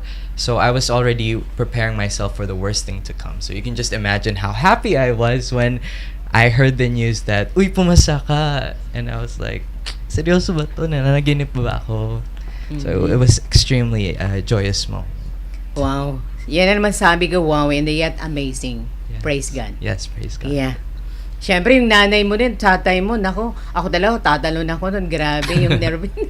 Yeah, really, I can feel yung success, kumbaga yung challenge, yung journey mo, ninyo, paano nyo to inabot. And the other passers na talagang, sabi nyo, the level of difficulty, grabe. If 100 is the highest in terms of level of difficulty, doon sa questionnaires na na-encounter nyo, saan yung level na yun na napaka-difficult? Mga 200 po. Oh my gosh! Mas mataas pa dun sa binigay ko? Yes po. Oh, talaga, ikaw talaga, team. Really? And we had a set expectation po kasi during review season with our review centers. Pero parang mas hinigitan pa ng mga examiners yung mga questions. I mean, there were areas that seemed fair na ay okay, masasagot to, pero others where you're going to question na, uy, saan nila to nakuha na tanong? Stuff like that. Kaya 200%. Doc Aaron, naaalala niyo ba yung most difficult question? Or probably you considered very difficult? Parang nakalimutan ko na siya lahat. Wag na eh. Yung mga questions po kasi na iba parang mahaba na case talaga. Kailangan mong intindihin yung bawat steps. Hindi lang siya simpleng isang tanong, isang sagot, medyo marami kang kailangang pagdaanan bago ka maka-arrive sa sagot na hinahanap nila. Mga ganong Parang question. case study. Ayun, parang isang kaso na you have to explain how to go through it. Yes po. Ayan talaga. So, hindi ko nababalikan. Baka mas matras pa doon. Pero ilang items ba yung test nyo? Curious lang ako. In total po, 1,200. 1,200. So, out of that, ilan lang naging mali nyo? Di, curious ako, ako kasi yung nanay din ako and lola na, pinapakailaman ko yung mga lessons ng mga bata.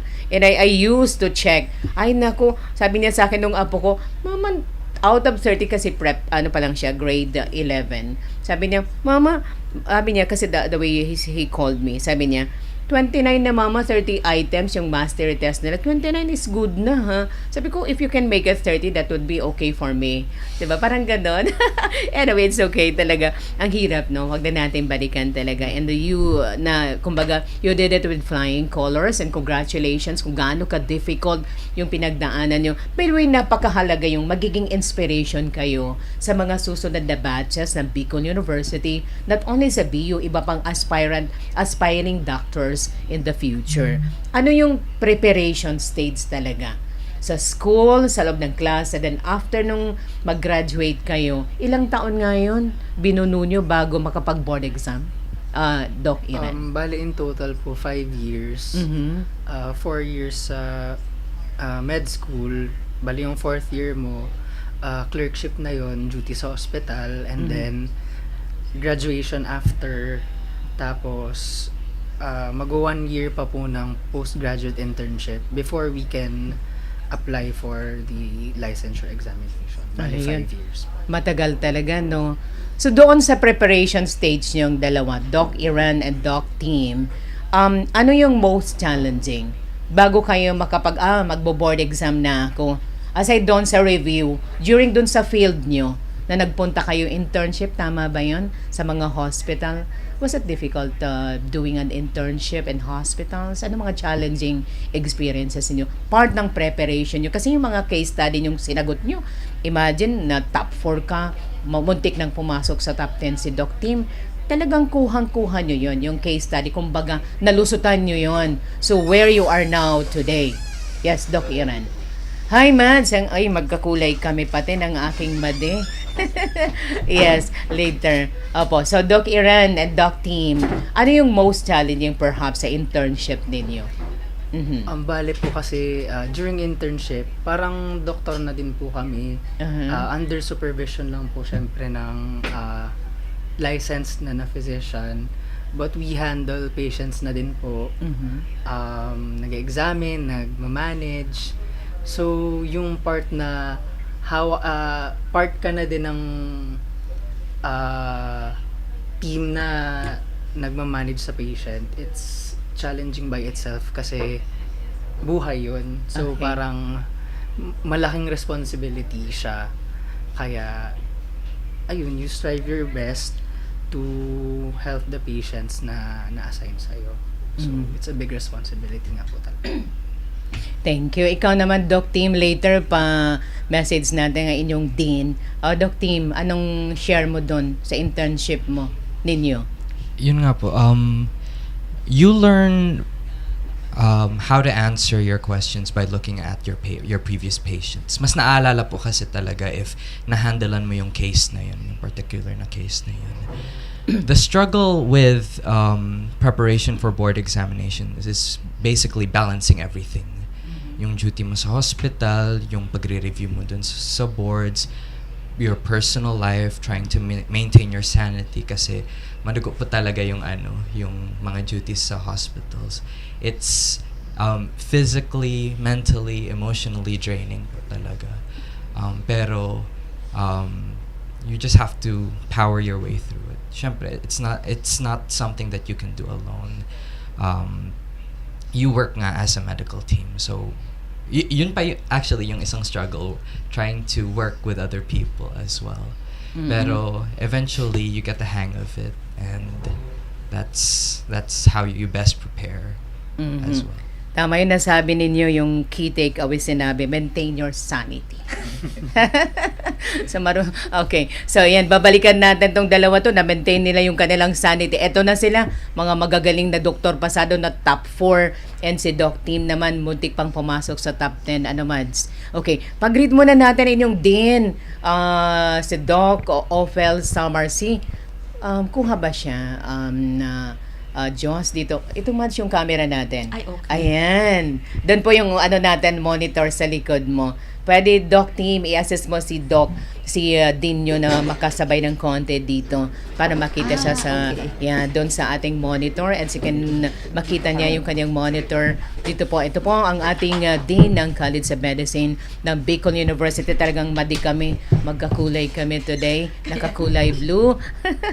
Okay, Doc Ophel Samarsi, ang Dean ng Bicol University College of Medicine. Mads, good morning, welcome. Good morning, Mads, and it's so honored. I'm so honored and really in Cloud 9 being here with you, facing you once again after we have met, I think last week. Yeah, with the Philippine Coast Guard. Yes. Ayan doon, Mads, tingin ka dito. Ayan. Yan po, si Do. Say hi, shout out ka na. Dito ba o daan? Monitor, dito ka po sa camera. Okay, ayan. sige. So, shout out sa mga nakikinig. I hope you will be inspired by the story of Iran and team, and by the Bicol University College of Medicine success for this year's PLE. I hope there will be a lot of more students who would like to be doctors. So I will tell you how you can be, and how you can be successfully be a doctor. Just like the two of them.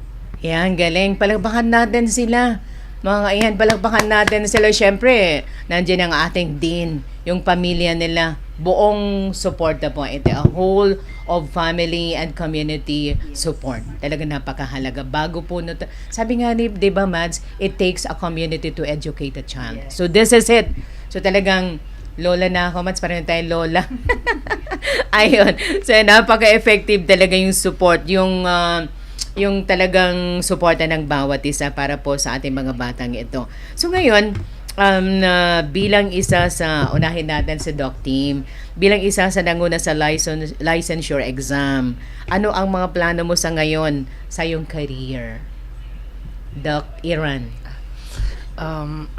For now po, naka-enroll kami sa I enrolled sa isang seminar for like basics of moonlighting and pre-residency para maka-help na din for my next steps, kasi for now hindi ko pa talaga alam kung ano yung gagawin ko next. So I enrolled in that seminar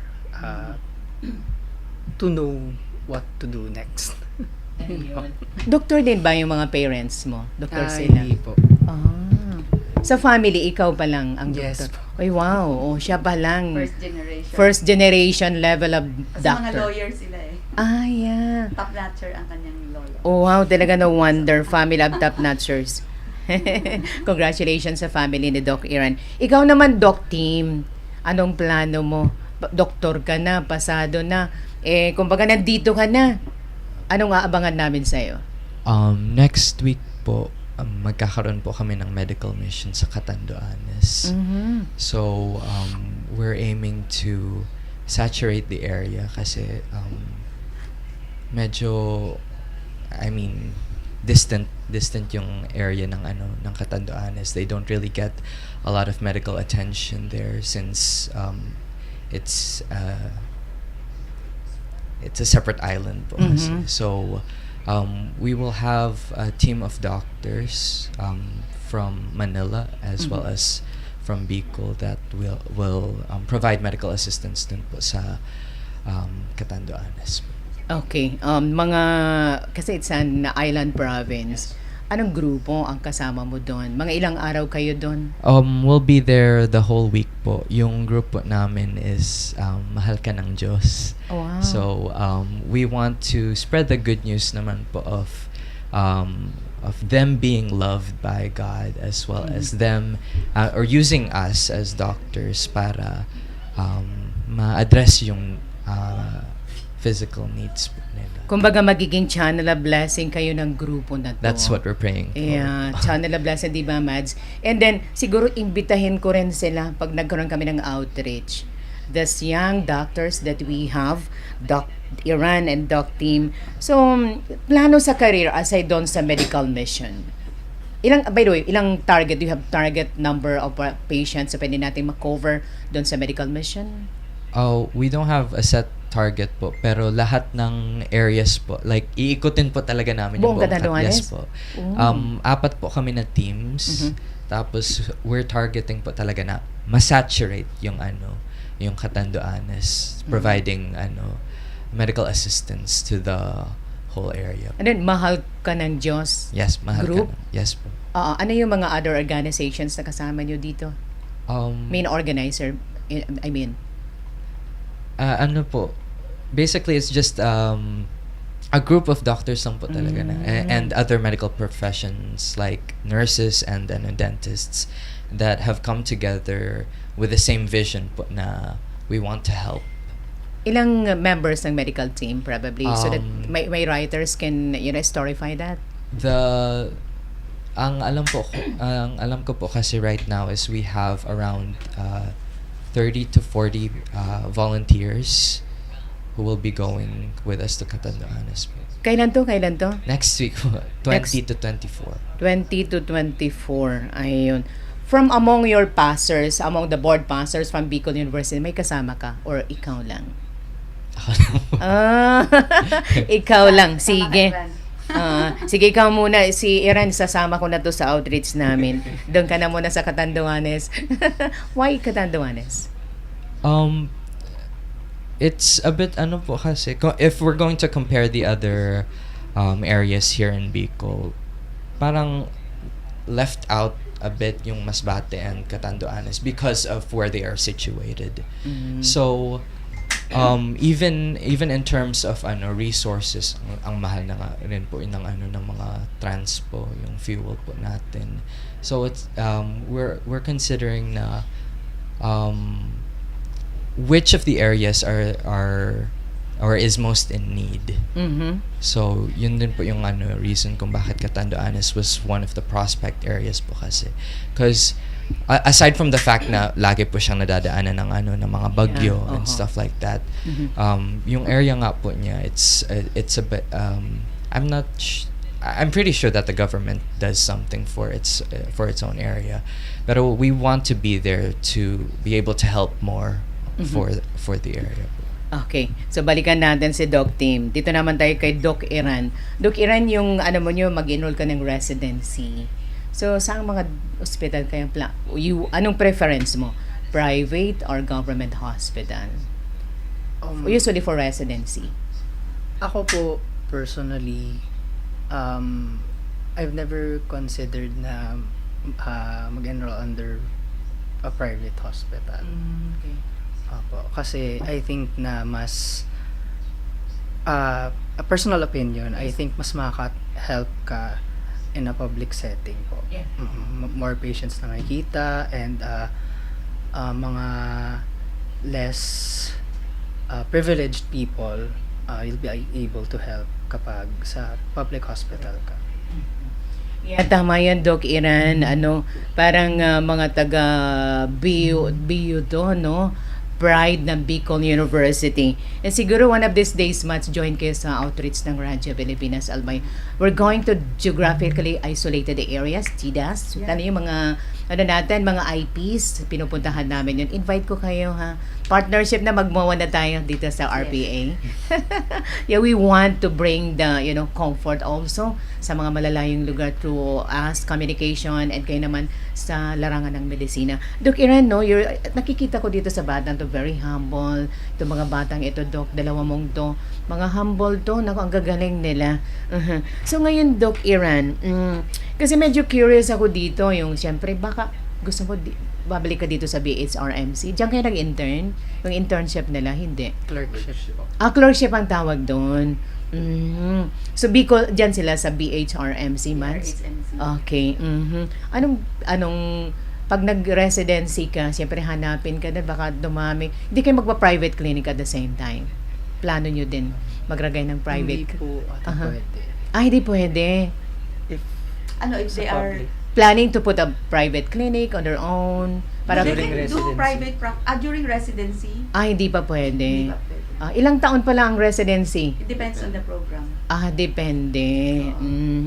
So, mahirap palang maging doktor man. Yeah. Ay, ang hirap. Pero nako, alam nyo, ang comfort nyo, ang blessing nyo na dinadala sa mga kababayan natin. Really high salute to our medical workers, lalo na sa inyong mga doktor. Ngayon, pinopromote ng government. I remember one article saying about doctors sa barrio na pinopromote ng government now. So, itong mga doktor natin to, sa mga ginagawa nyo, probably pupunta kayo doon. Or probably, Mads, ang tingin ko dito sa dalawa na to, sana maging director ng DOH Bicol, ng BHRMC, or secretary ng Department of Health. Yeah, matutupad yan. Yeah, by the grace of God. Yes. Darating tayo doon. In time. In God's time. Ayun. Okay. Ano pa yung mga isa dito sa mga napakalaga yung kanila palang proseso paghahanda, very difficult. Mads, ikaw na muna, tanungin kita. As a dean na Bicol University, ano naman yung most challenging nyo na medyo nakakakaba para sa mga batang ito? I think during their time, it was the pandemic. Really? Yeah, because they are pandemic babies. They started at the height of the pandemic, COVID. So the initial thing that BU did was to have the applicants accepted to half. So imagine there were only 35 classmates. It was more difficult, I guess, than having a full blown number of students as classmates, because there are too few to share the burden of clerkship. Diba? I remember nung nag-clerkship sila, first week pa lang marami na nag-leave of absence.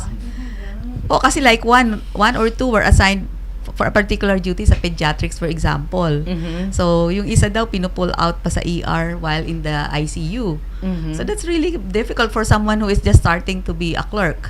And at the same time, syempre yung takot sila na magka-COVID nung time na yon. And for us, I guess the most challenging also is presently it's also very challenging, but yung on and off during those times, mga calamities, and there will be disruptions in classes, but because they were trained already during the pandemic, they are really students who are very resilient. So they can adjust to whatever the problem is, so they know what they will do, whatever challenge that they will face, kayang-kaya na nila yon. Yeah, tama yun. Nagagaling nga nila, Mads. Imagine, ang baba. By the way, pwede ba magtanong, ilang taon ka na, Iran? How old are you? 28. Batang-bata. Pati ikaw, Doc team. 28 din. Talagang magkaedad kayo. 28. Actually, older nga sila by 2 years kasi you have the, di ba yung mayroon na kayong senior high school? Ayun. Inabot ba kayo nun? Hindi po. Hindi sila inabot. Ng K-12. Oo. Pero ito kasi si Iran, pumasa siya ng intermed. So supposedly, shortened course yun ng medicine. So pre-med and medicine, 6 years lang. Okay. But he opted, why did you give it up? That's my question din eh. Sige nga, Iran. Ba't give up mo yung intermed?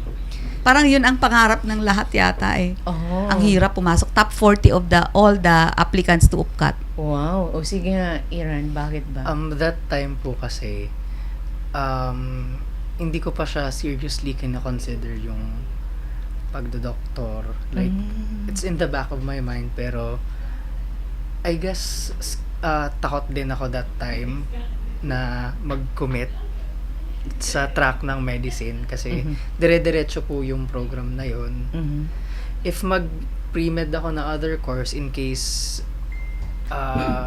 may fallback ka, in case na kunyari mag-decide ako na hindi ako mag-medicine, I can pwede ako mag-work as a geologist, which is yun yung undergrad ko na course. In other words, yung intermed kasi parang yung kung baga kailangan mag-doktor ka talaga diretso na. It's a medicine program talaga. Pero yung kursong preparatory course mo, pwedeng may other career ka pa na pwedeng gawin. Yun And then pala. eventually he opted also to do medicine. So nag-doktor ka rin talaga. Nag-work siya sa geology, di ba? Yes. Sa Philvox. Ay, dito? Sa Head Diliman office. po. Oh, hindi ka namin na-interview dito. Geologist who became a doctor. That's something. Ang ganda ng story naman nitong batang to, no? Talagang this is destiny. Ano, Mads? Hindi this is destiny. Imagine, na ganun-ganun ka, tumuloy ka pa rin. Oo, yeah. Ikaw talaga, decided ka talaga na maging doktor. Ever since po kasi na bata ako, we were involved in a lot of ministries. We were helping around sa mga medical mission, mga ganun, as part of activities at church. So with the experience that I had as a kid, that's what led me to want to become a chef. Wow. Yes. Masarap ka ba magluto? Ay, opo. Wow, ano paborito mo? More on pastries po. Sige, Italiano. Okay, sige nga. Okay. Pero eventually, as you said, ma'am, na in a way, it's destiny. Yeah. Like if there's something that you want, but eventually yung plano talaga ng Diyos yung matutupad. Exactly. Gusto natin to, pero may best plan si God. Yes. And this is the best plan for you both. Diba, Mads? Yes. Ang gagaling naman itong dalawa na to. Medyo na-inspire pa rin ako, Mads. si inaanak dapat mag-doktor. Yeah, oo. Iba yung gusto niya. Singing lawyer daw. Naku, yung inaanak mo. Sana nga, family of doctors talaga. Kailangan natin mga doktor now. Na maraming doktor kailangan natin ngayon. Anyway, balikan kita, Mads. Kasi 35, ilan ba yung nag-examine from BU sa batch nila? Ilan sila? Madaming applicants. Marami sila. We usually get around 200, 300, or 400 applicants. But only the top 35 actually were taken in during that year. Okay. And so they are line of 9 in math.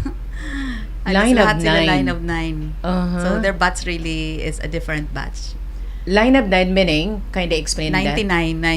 90 Sa to math. 99. No, National Medical Admission Test. Yung math. Yes, the National Medical Admission Test is a requirement for you to become, to enroll in a medical school, to be a doctor. So 99 That's sila a very lahat. grueling exam. Yan ang anong tawag doon, Matt? National Medical Admission Test. National Medical Admission. So it's done nationwide. And math. Yes. So pag hindi ka pumasa doon, there's a cut-off. You should have at least 40. 40 and math. Para ka makakuha ng 40, magaling ka dapat. So ibig sabihin, kung maka 90 plus ka, sobrang galing mo talaga. Wow. So we, in the medical school, we will get, of course, those with highest and math. If there are limited slots, we rank them. So but it's not only the NMAT that is, we put 40% for NMAT, 40% for the general weighted average. In the 20%, we do interview and we make sure that we're getting doctors that are aligned with our mission vision for Bicol University, that is Doctors for Humanity. So they should serve the countryside, go back to where they come from, especially if they are medical scholars by the government. So they have to have return service. So these are pool of doctors who will actually serve and put a pool, make sure that the gap in medicine, in medical services will be addressed by them. So magkakaroon na ng doktor yung malalayong lugar because they will go back to where they come from. Yun, ma'am. Yun, Mads, Doctors of Humanity. Yes. Yan, Doctors of ang Humanity. galing. So, mana to sa'yo, mga batang to, no? Hindi naman. parang silang anak actually. Yeah, correct. I see my children in them. Joke lang ako, I treat them as my children. Yeah. Oo. Ilan ng doktor mo? Ilan ng doktor mong anak? I have 2 doctors. Oh, see? But there's another son-in-law who's also a doctor. And then a lawyer. Family of doctors. Yes. Ikaw, team, family of doctors ba kayo? First gen. First gen. First kayo, lahat kayo first. A lot of them are first gen doctors. And we're so happy about that. Paramihin natin, ma'am. Yes, oo. Go in, multiply. So we are making medicine here more accessible. Yeah. The study of medicine, and we are really promoting it. So I also go from to different schools, barangays, so that we will abide by our goal in the College of Medicine. We have a medicina para sa lahat dapat. Goal. Mapalad, we call it mapalad. and we go to the different grassroots and then train the those that are interested to be doctors or make them be interested to be doctors.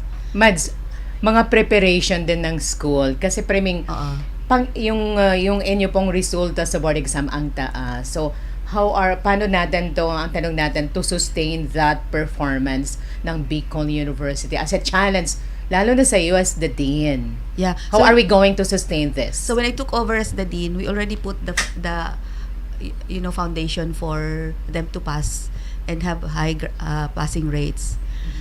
So first and foremost, we of course had faculty training, and then we also tied up with international standards. So we made sure that they will be qualified also internationally.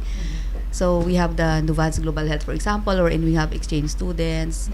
And then we have made sure that we are accredited by the PAASCU. So we have already successfully got an initial accreditation by the PAASCU. That's the one that accredits medical schools.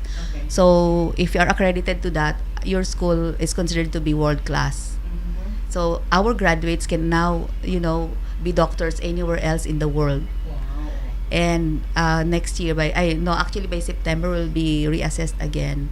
And we have also abide with the principles of ISO, and we also have, of course, make sure that we have this program wherein we have already review programs as early as first year for our, hindi pa nila inabutan yun, sila I think as early as their clerkship and then internship. But for the subsequent batches, we are already training our students to be able to pass the board exam. So our curriculum, while it's problem-based, is very good because the exam this year, I think, was very much into, clinical questions, application. So wala daw na ulit na kahit isang tanong. But our students, because they're so used to solving problems, cases, as early as first year. Okay. And so they didn't have problem. And we have also incorporated to make sure that our lectures, we have added more and more lectures to the problem-based learning. Pag problem-based kasi, Mads, it's mostly the students are solving cases that is supervised by their preceptors, but they ask for lectures to align with the PLE. Kasi ang PLE is still discipline-based by subject. Okay. So we made sure that our curriculum, our lessons are aligned with the TOS. This is a list of subjects or topics that will come out in the board exam. So we have to align to that. Okay. So yun pala kaya sinasabi nila more on clinical, more on case study. Yes. Yung mga question talaga. Questions. But it's very difficult. Sabi nga ni Tim kanina, pinagay ko na yung 100 na highest to 200 niya. Higher order thinking skills ang tawag doon. Yeah. Oo, sa Bloom's taxonomy, that's application in higher order thinking skills. So dapat matalino ka talaga para masagot mo yung mga tanong na yun. Wow, tatalino naman itong dalawa na to. Kay Iran, top 4. Ito naman kay Tim, ang galing nila. Talagang critical mind, critical thinking talaga. Kaya stop yung sobrang gadgets. Pwede na yata ito mag-gadget. No, but we have also incorporated also digital education in our curriculum. So we have simulation, etc. Oo. Problem-based, Mads. Ibig sabihin yung mga kasong hinahawak nila. Yun ang The mostly cases. lumabas doon Magagaling sa exam. yan. Kung wala kang, kunyari late ang faculty, magsisimula na sila magturo sa mga sarili nila. Wow. So they're very highly independent in terms of learning. By the way, I'm curious lang ako, Tabi Mads, dito sa populasyon ng College of Medicine sa BU, kasi may cut-off kayo. Every year, ilan dapat na-admit? Our initial capacity was about 70 to 80.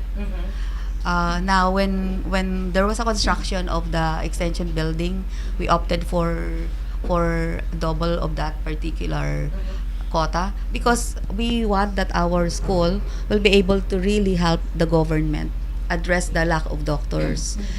And sa akin, ang laking tulong noon na marami kang, in terms of ROI, return of investment. Yeah. If a government will invest in a school, you must be able to produce as many as you can produce. So we increased our admission. We were able to get, in fact, there's a batch that is the third batch from them is already 162, then but we reduced it to 152. And then now we are back to about 80 or 90 admission because hindi natapos yung building namin. Okay. Pero yung batch nila, kasi sabi mo COVID time pa sila. 35. 35 na. Tapos hindi pa sila lahat nagtuloy, no? 32 yata yung nagtuloy.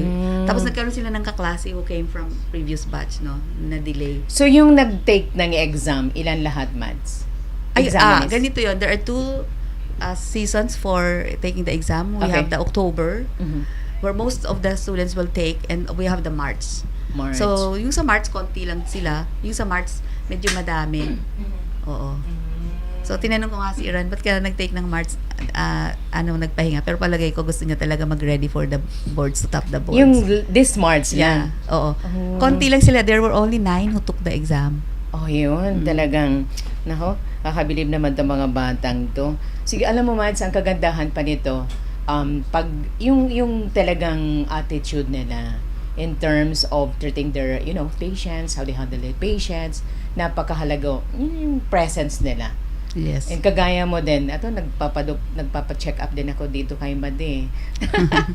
Ayun, syempre, ang gagaling talaga. What else? Ano pang mga preparation pa ng Bicol University para mas pang mag-expand yung Doctors of Humanity Mads, yung Doctors of the Barrio, probably? Okay. So, very important that we inculcate in our students is, the love for others. But, we have chosen them because they have that particular innate ability to be able to be compassionate for others. Service is very important. And you cannot actually do away with that. Pero sa kanila parang way of life na nila. Yeah. In fact, we have students, almost all of them are student leaders. Alam mo, sa hirap ng curriculum ng medicine, you will be surprised. I would approve, sobrang busy ako kaka-approve ng mga projects nila sa community. Sabi ko, itong mga batang to, ang rigorous na nga ng kanilang program pagkatapos, gusto pa nila talaga mag-reach out. Kasi parang ganda siya, gusto magkatanduanes. And they do a lot of projects that I am sure this comes from the fact that we have chosen them because they are innately like that. Magagaling sila pero mga matulungin. So during the board exam, it's really a community effort in the College of Medicine because all of us help them, and we have strong support for those who are taking the board exam. And then more than that, we also have a mentor-mentee program wherein each of all the students are assigned to a mentor. When they have emotional problem or when they're having difficulty, so they will be assisted on. And that's, I think, one thing that we are proud of also, that we continue to be a very good practice for the College of Medicine. And we are also improving now on our research. Yesterday, I got the good news. We got an approval from PCHRD for a laboratory. It's a research which is, we are in partnership with with UP Diliman and UPLB. Alam mo, Mads, itong programa na to ng Bicol University College of Medicine, i-series natin to dito sa atin. Ay, sige. Magmuha tayo, Mads. Pwede tayo may program. Okay, Mag-a-assign ka, for this week or kung kaya nyo weekly or twice a month. Okay, yan. Na isi-series natin lang yung mga projects nyo. Sige. Then yung ang gaganda yung mga special project nila, pwede nating pag-usapan na which nakakatulong sa community. Opo. Yeah, meron na sa... Okay? So ano pa kayang pwede nating tanong dito sa mga Made? Balikan natin itong dalawang to. Ayan. Siyempre, pag ganito, Mads, board passer, kumbaga, sila? General med pa lang ba yan? Tama? Ano bang understand? Mahina ako doon. Kindly tell me, pag board passer ka na, parang step 1 pa lang yan? O kindly explain. Once they pass the board exam, they are considered as general practitioners. Okay. Generalists. And then, if they opt to take the board, another training, the residency training, for example, for internal medicine, that's 3 years. And then you subspecialize, it's another 2 or 3 years. For surgery, it's 5 years. OB is 3 years. 4 years in some program, no? And then pediatrics is also 3 years. There's also a family medicine residency program. So, ang haba pa pala, Mads, no, ng Oo. proseso. but it pays off. Yeah, Pero correct. mas maganda na nga ngayon, taas ng sweldo nila. You know, when I took my residency in PGH, wala akong salary. Ah, walang salary yun, Mads? Yeah, walang items. Oh. So, ngayon magkano na? Ang item? Salary grade? Siguro, around 90 to 100,000 pesos. Oh, pwede na ang rin. kanilang ano. Oo. Talagang compassion and humanity. Doctors of humanity talaga kayo. Oo. So ngayon, Mads, we are now into our process of admission. I invite your listeners to encourage their, whoever wants to be a doctor, or even those who don't like to be a doctor, they might want to be a doctor. So we have an MS FAD, medical student for a day, which the students also sponsor, or they host it in the medical school to tell our prospective applicants what it is, how it is to be a doctor. I-message mo ko lagi. So, irregular natin yung program ng Bicol University College of Medicine. So, feature natin mga special projects nila, Mads. And yung mga activities mo sa school, yung program nyo, para mas marami tayong ma-invite na maging mga doktor. Lalo na ngayong panahon, aging na ang populasyon. Tama ba, aging na? Wala nang gustong mag-anak. Yeah. Dying ba yung tawag na hindi aging? Tama ba? Oo. Siguro yung tatanong mo sa kanila, kailan kayo mag-aasawa? Sige, papunta tayo doon. Sabi ko nga kanina, yung mga inspirasyon nila, i-shout out. Oo. Pero pahuli ko na yon. Baka may mga i-shout out silang inspiration. Lahat naman tayo may inspirasyon, di ba, Mads? Yes. Nakakapabadang pakiramdam. Anyway, ang galing nito. So, balikan ko yung dalawa, Mads, kasi yung residency pala, si Doc Iran, nag-enroll na siya. Hindi pa. Mag-enroll pa na. Yes. Nag-enroll lang po ako sa seminar on basics on moonlighting and pre-residency. Baka hindi niya alam ang moonlighting. Can you explain? Moonlighting kasi sa amin, iba eh. Yeah. Moonlighting is not like residency because they can choose their hospital whenever or wherever they like to do it. So parang they will just go on duty as resident physicians in hospitals but not on a training program. So hindi sila obliged na magpunta doon araw-araw on a structured program, take exams, and eventually will take a very rigorous exam also for that specialization. And they go to different hospitals. Parang nag-hopping months. Yes. Parang ako patartambay-tambay moonlighting muna ako dito. Pagpagod ka. Pwede, ganon. So, iba pala sa inyo yun? Oo, moonlighting is residency program in private institutions. But they're already... But he said, di ba, Dr. Ran, sabi mo, government hospital. There are already government hospitals that accept also JO for doctors. So, hindi yun, wala kang tie-up. You're not tie-up into a program. But you will also be seeing students, but patients, but you will not be obliged to be there every day. Parang dito ka sa hospital na doon, then another hospital again, pupuntahan mo, parang gano'n. Wherever there is vacancy or there's in need and you like, because a lot of them would like to travel abroad for tours. Nauso na kasi yun. Yeah, oo, lahat sila nagda-travel, mga kabataan ngayon. Anyway, balikan ko man si Dr. Ren and si team. In terms of residency, then siyempre, moving forward, specialization. Ano mga gusto nung mag-specialize na field? Ikaw, Doc Tim.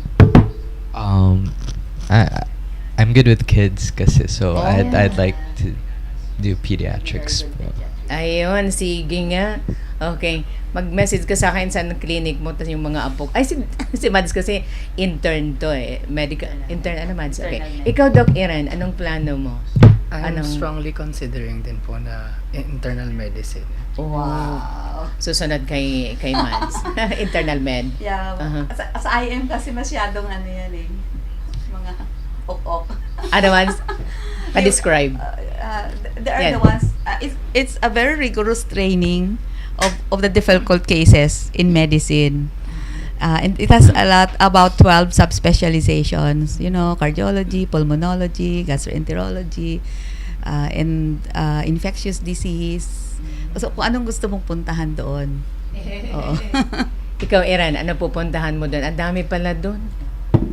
Hindi ko pa po na I see. narrow down kung Okay. anong subspec mismo. As you go along, siguro makikita mo where, Yes. saan ka pupunta. Si Tim Pidja, mga makukulit na mga bata.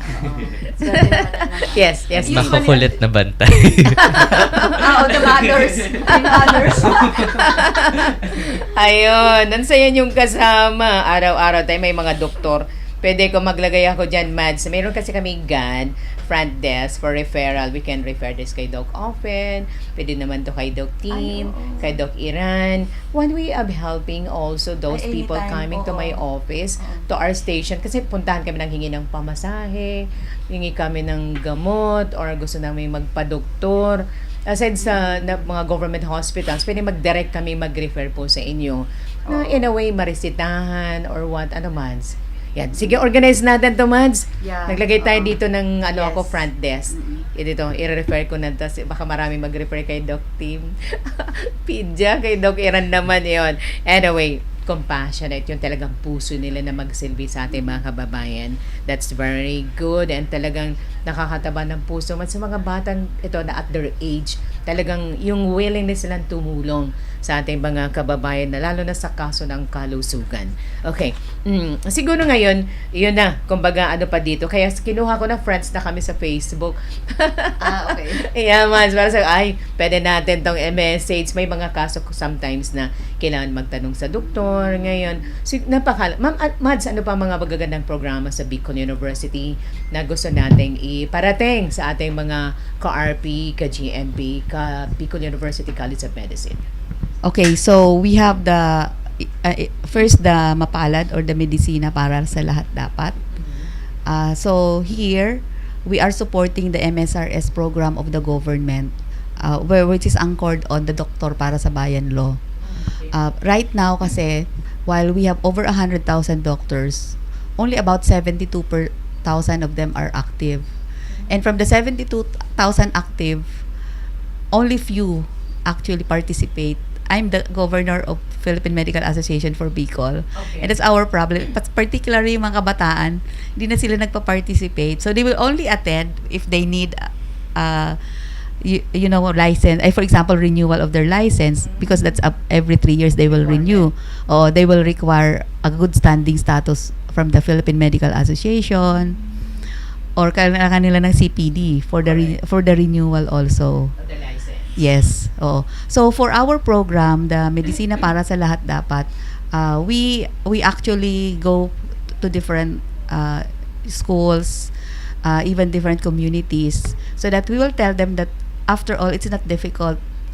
Medicine is difficult, but it's no longer impossible for a poor student to be a doctor, because I am a walking example of that, because I became a doctor despite poverty. And a lot of our students have the same experiences and background. In fact, for the MSRS scholars, we accept for the scholarship, di na nila inabot yun. Iba ang scholarship nila, CGMS. Ano yung CGMS? That's a scholarship program which has a little less a stipend. Mas konti. Oo. A lot less. And may return service din kayo? Meron din silang return service. Pero itong mas structure na sila kasi ginawa ng law. So that means obliged talaga yung government to fund it and then continue the program through the years. So pinilitan na yung CGMS. So yung sa MSRS program, ang primary requirement now, in the first 2 or 3 years ng program, di pa sila masyadong mahigpit sa requirement for the income tax return. Kaya we were able to get all our students who applied, the 162, 152 that we accepted during those times. Those who wanted to be a scholar and applied, 100% kami binigyan ng scholarship lahat ng students. Na grant sila. But comes last year, they already narrowed down. Actually, the other year pa pala, they narrowed down already the number of students to be accepted to the scholarship. Dapat 450,000 pesos ang covered, ang annual income. Ayun ang base na QS sa qualification. Requirement. Basic yon. And then they submit. So priority are those who come from GIDA areas, those are calamity prone. Ang Pilipinas, ang ano naman, Bicol, talagang calamity prone yan. So, sabi ko lahat naman kayo qualified dyan. Okay. But they will prefer those who are coming from areas na walang doktor, halimbawa. Okay. Because they want, ang return service dito is, they will go back to the place where they come from. So if you are from Masbate, you should go back to Masbate. And the return service is 1:1. 1 year of scholarship, 1 year return service. So kung sila ay naging scholar ng 5 years, kasi pati ang internship mayroon silang stipend. The stipend is 188,000 per year of scholarship, and then free na ang tuition and all the miscellaneous fees. So they get to buy a laptop, yung mga subsequent sa inyo, 'di ba? iPad, nauubusan ng iPad ang pag nag-release na yung CHED ng MSRS fund. Pero joking aside, that's very good, big help for them. Yeah. Kasi kasama doon mayroon pa nga silang phone allowance doon, pati yung boarding house.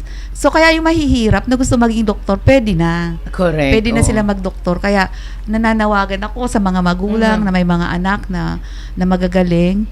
Kasi kailangan ko ring sana si Lucius Mads. Sure ako diyan. Oo. Ay marami akong nako-convince. And in fact, maraming gaya niya na nag-geology. Like for example, yung top notcher namin sa batch sa batch na susunod kanila, Turalde, is computer engineering sa UP din. Siya yung number 1 doon. I'm sure he will also top. At Turalde, Henson will also most likely top. Yeah. Kasi magaling din yun. May mga bet ka na talaga, man. We train them early on. Kita mo na yan eh.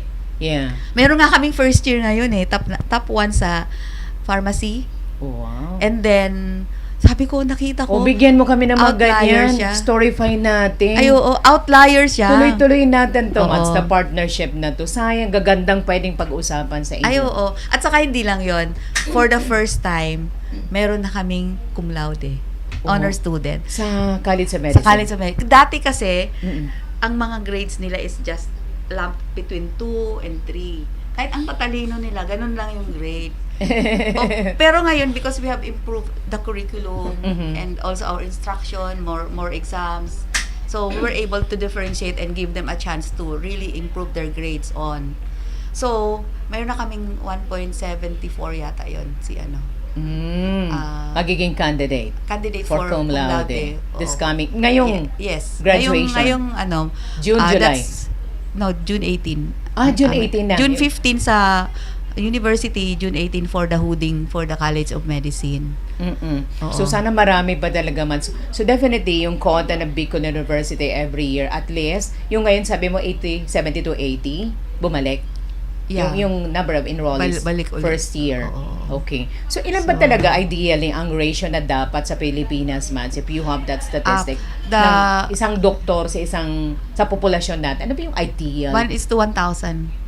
Ngayon, ano talaga yung real score? Ano ba talagang yung talagang ngayon? 1:10 to 20,000. 1:1,000 ideally dapat. Yeah, oo. Pero yung that's the WHO. Yung situation talaga natin ngayon, ilan?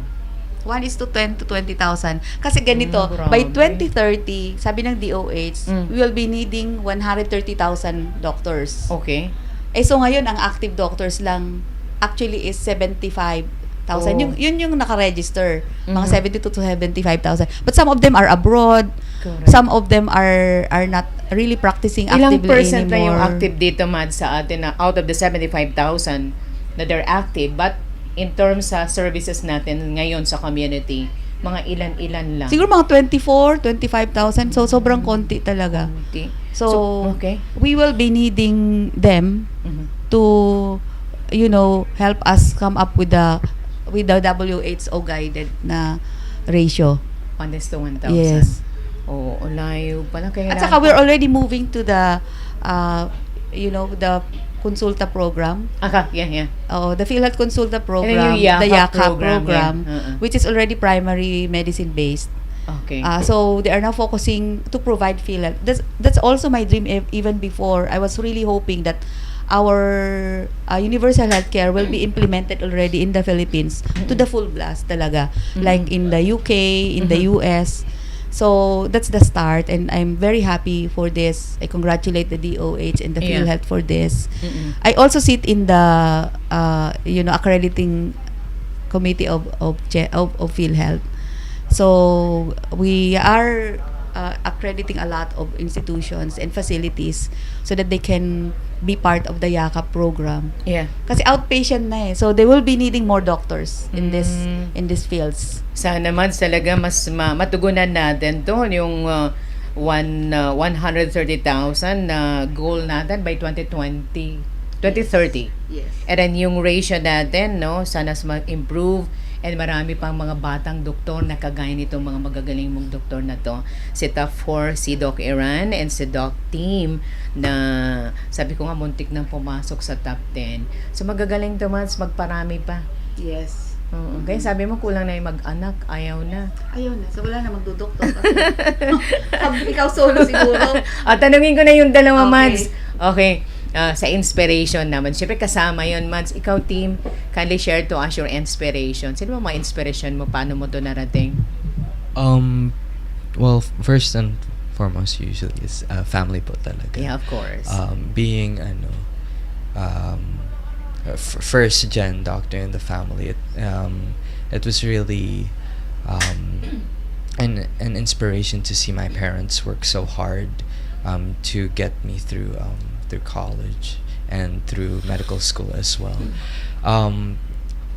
Yung BUCM din, grabe yung sa support nila. Ever since first year po kami, yung tatak 5-star physician po talaga, it was inculcated to us already. From the start pa lang yung pagbigay po sa amin ng scholarship, yung pag-oversee po sa amin sa mga SGDs po namin, and even through clerkship and internship, BUCM po talaga was there to support us even during the examination proper. Sa church family ko din po, and sa school family, sa gym family din po. I'm thankful for them because everything is a balance po talaga. You don't pass the examination by focusing on one thing. You pass it by balancing everything. Special person, one person maybe you want to greet. Shout out naman dyan, baka nakikinig lang. Sino ba yun? Kahit walang pangalan. Sige po. My special person is actually my dad. Birthday niya po ngayon. Wow, happy birthday po, Dad. Pangalan niya? Pabs po. Taga-saan ba kayo? Daraga po. Daraga ha. Sige. Pero Paigit mo na si daddy mo. dad's no longer with us po kasi. He didn't make it sa sa college pa lang, nawala na po siya. Pero Because I met him. yes po. Yeah. You met. Nung nag-apply sa I know he's happy in heaven, and then I think he's your angel Yes. there. Do you believe in sa angels? Yes po. Yeah, we have angels still. Okay, sige. And your mom? My mom. Hi, mom.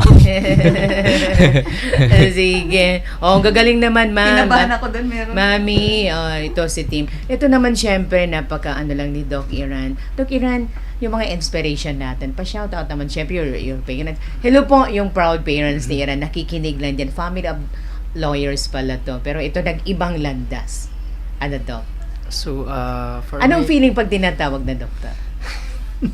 Ha? How does it feel? Nakaka-pressure ba? Doc, sige na. Doc, sige nga. Yung family for the support, for letting me pursue something na medyo malayo sa undergrad na tinake kong course. And then they've been very supportive. Especially din nung netong review na yung mom ko pag nakikita akong nasa stress, sabihin niya sa akin na magpahinga, huwag kalimutan magpahinga, kung ano yung kaya, okay na yun, basta gagawin yung best. And then for my friends, syempre for my friends, naging support din sila throughout this journey. Kapag may problema, may stress or celebrations, syempre we lean on each other then. To my batchmates then and colleagues, to be in the presence of very competent na colleagues makes you wanna do your best din para syempre to be maka-level din sa kanila. Opo. So yun po ang ating mga inspirations. Wow, galing naman. Oo, nakakabilib to mga batang ito. Doc Iran, sabi naka-pressure. Tawagin ko na siya, Doc. Makulit na pasyente. Anong strategy? Tanong lang, Mads. Anong pwedeng gawin sa isang makulit na pasyente? Kayong tatlo, lahat kay doktor eh. Doc Iran, ikaw nga muna ang aking top 4, ating top 4. Ano bang dapat gawin sa isang makulit na pasyente? Kinukulit ka lagi? What is it? Parang naku, Doc, parang ganito na. Ano ba? Sa isang makulit na pasyente, I think kagaya ko. Ang key lang po talaga is assurance. Na if there's nothing really to worry about, you assure them na, and to explain din kung ano ba talaga yung nangyayari. Kasi kapag naiintindihan ng pasyente, magiging kampante din siya na kung normal lang yung nangyayari, or kung if may kailangan na siyang ikabahala or dapat niya nang ikonsulta, yun po talaga yung key is to reassure and to make them to help them understand yung katawan nila. Okay. Mansi ka po, ika ng veteran dyan. I love makulit patients because that's an opportunity for me to educate the patients. Okay. You know, and sometimes some of the patients, they bring along with them. Nagbasa na sila, nag-AI na sila, nag-chat GPT when they come to you. So they are very educated already. And these are the patients that will actually be able to get the education that you want to tell them. So yung mga lifestyle kasi changes, it will help. Like for example, in medicine kasi hypertension is a long-term lifetime treatment yan, heart disease. So yeah, so it sparks. And I'm thankful to God for giving me makulit na patients. They should really be makulit kasi otherwise kung di sila makulit, di sila gagaling. Isa na ako doon, Mads.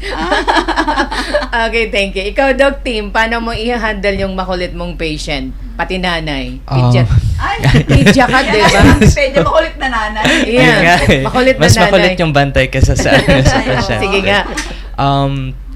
I think it's really about leveling with your patients. You have to understand that the anxiety that patients experience is because they don't know what's going on. Helping them to understand, like what Doc Iran said, is very crucial on helping them get a better grasp of where they are and where they should be going. Kasi if hindi nila naintindihan kung ano yung nangyayari sa kanila, ano yung ginagawa ng gamot or ng treatment na yun, hindi sila magko-comply. So it's always leveling with your patient, meeting them where they are in order for you na magkasundo na this is our treatment plan, ito yung gagawin mo, and then you ask them, naiintindihan niyo po ba? It's always letting them understand what they're supposed to do and where they're at, and that's how you address their anxiety. Okay, thank you mga doktor. Yes, man. Sige po. And one thing that I do also in my practice, unlike others, is I have my line open to my patients. Ayan. Nagkaroon lang ako ng hesitation lately nung nahaka ko minsan. Ayan. Because of the calls that they said, you don't answer call because they will actually your voice, di ba? So it becomes a source for hacking. So kaya medyo ang sinasagot ko na lang mga text rather than the calls. But I'm open sa Messenger and also sa So I want them to know that they have to be like that. Parang you don't isolate yourself na parang doon ka lang sa time na and that is the essence of being a doctor. You should be available 24/7, and that's a lifestyle that you should actually be adept at, because even hospitals will call you in the evening. And you should learn how to sleep while you are awake. Kasi wala kang time patulog, di ba? Or you are awake while sleeping. Parang half asleep ka. Tanong ko nga, Mads, kung natutulog pa kayo. Actually, I'm one who sleeps late talaga, and you have to wake up early also. And I think that's one reason why That's a disadvantage for doctors. Pero ganun ka dapat eh. Yeah. Oo. Tanungin ko yung dalawa sa clerkship nila. May oras ba kayo natulog, team? Doc? Wala. O, sige nga. Ay, ngayon medyo better na lang. Yung clerkship nyo, kasi challenging na yun. Ano na kayo doon? Ilang oras yung natutulog ba kayo ng clerkship nyo? Natutulog ba tayo? Oh, hindi na nga eh. Yung sabi po kasi namin in the start of clerkship is if matutulog ka, diskarte mo yan. Ganun ba? So, you have to look for gaps within the day para maka-idlip lang. It was a struggle really and it took a toll sa health namin. Pero doktor na kayo eh. Eto na. Yes. O, Doc, Can I add to yes, that? yes, man. Sige nga. Kawawa talaga sila dati. Yeah, So, ang anak ko na naging doktor, sabi niya, Mami, where do I sleep? Sa ilalim ng kama ng pasyente. Kaya dapat mabait ka sa mga pasyente kasi patutulugin ka nila, itatago. Kasi bawal matulog. Bawal ka mahuli na matulog. And because of that, nag-clamor ang mga students, which was granted by APMC and the CHED. 12 hours na lang ang duty. Hindi na 24 hours to 36 hours. Kami noon nagsi-72 hours pa. Pero hindi niyo na yun inabutan yung 12 hours. Oo. Pero yung sumunod sa kanila, it started last year. So, 12 hours na lang. So, they have time to sleep. Oo. And then, so mas medyo balance na. Kaya, Ikaw, Doc Eran, walang nagtulog, Yun po talaga na kami yung last batch na meron pa nung 24 plus hours ng duty. Hindi ka pwede umuwi pag hindi mo patapos na. So, yun talaga din, magiging team player ka din talaga. Dapat mag-work kayo together as a team para mapadali din yung work. Tapos minsan, you cover each other na din. Kunyari, yung isa magpapahinga muna, tapos the rest of the team muna yung mag-work, and then salit-salit na lang ganon. Pwede rin yung ganon. Tapos 35 lang tayo.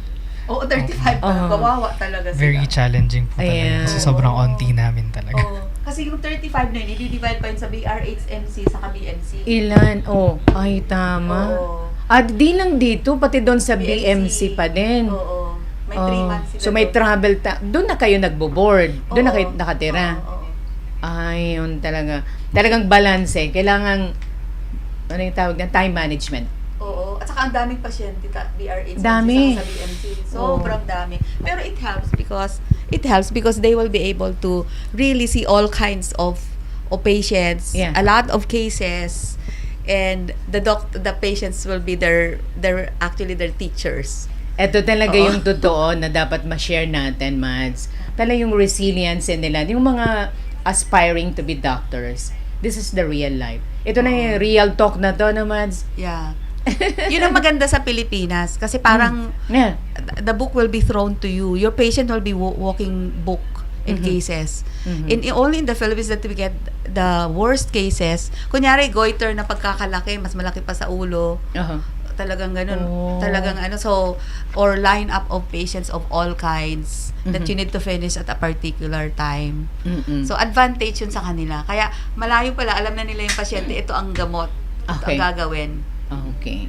So, yun, time check natin, alas 9:27 ng umaga. So, last na lang ang tanong kay Doc muna, kay Mads. Mads Ophel, ang ating Dean. Ano po mensahe natin, Mads, dito sa mga bagong passers natin? Top 4, si Doc Eran. Yan, Doc Eran, ako napapressure, Doc. And then si Doc Team, ano message mo sa kanila? Dun sa mga new passers, and then dun sa mga medical students mo, and mga nag-a-aspire pa na pumasok sa College of Medicine. Siyempre, congratulations sa mga pumasa.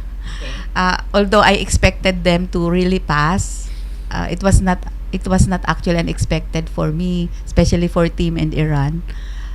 Sabi ko nga, pasabog ni Iran. Patikim ni Kim. Joke. Galing nga naman. Pasabog ni Iran. Patikim ni Kim. Rhyming yun, ha? Yes. Okay, go. Sige, Mads. So, thank you so much for giving us a taste of success in the real sense in PLE for the College of Medicine. Pang 8th year na po silang nag-take ng exam. So we are so thrilled about it. That means that if we can make it to the top, we can make it better and even more top-notchers from our students. So congratulations. And for those who want to be doctors, please don't hesitate to be a doctor. Meron kami dyan applicants na pangatlong taon na. Apply lang sila ng apply. And then eventually, natitake naman sila. And we have doctors who are graduates. We have students or graduates of film. Okay. Who may be announcers, like your announcers watching sige, here. Mads. So, they might be interested to become a doctor. So, you don't have to be in a medical, based 4-year baccalaureate degree. Any baccalaureate degree, 4-year baccalaureate degree is actually accepted for the College of Medicine in Bicol University. So hopefully you can apply. Our admission process is open until until May. June. We are accepting even those that actually will take the NMAT in May. NMAT, okay. Oo. So that is to give chance for those who will be. Kailan man sang NMAT?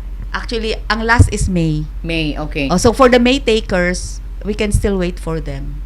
Para sa enrollment this coming August. Yes. So that we can really choose the best.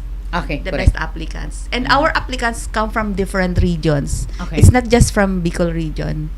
So we have as far as Zamboanga. Di ba may Iba mga yun. foreign students? No. Wala na? We're not yet allowed to accept foreign wala. students but by next year, probably.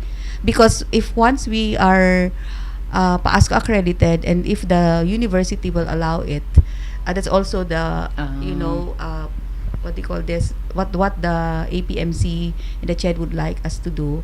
Parang next level na yun. Kasi parang we have to be world class. Okay. You have to also have an interaction with foreign students, but we have exchange students from the US. Exchange students po yes. yun. Mayroon na kaming first Kasi exchange may mga student. nakikita ko mga foreign students. Di pala, exchange students po yun.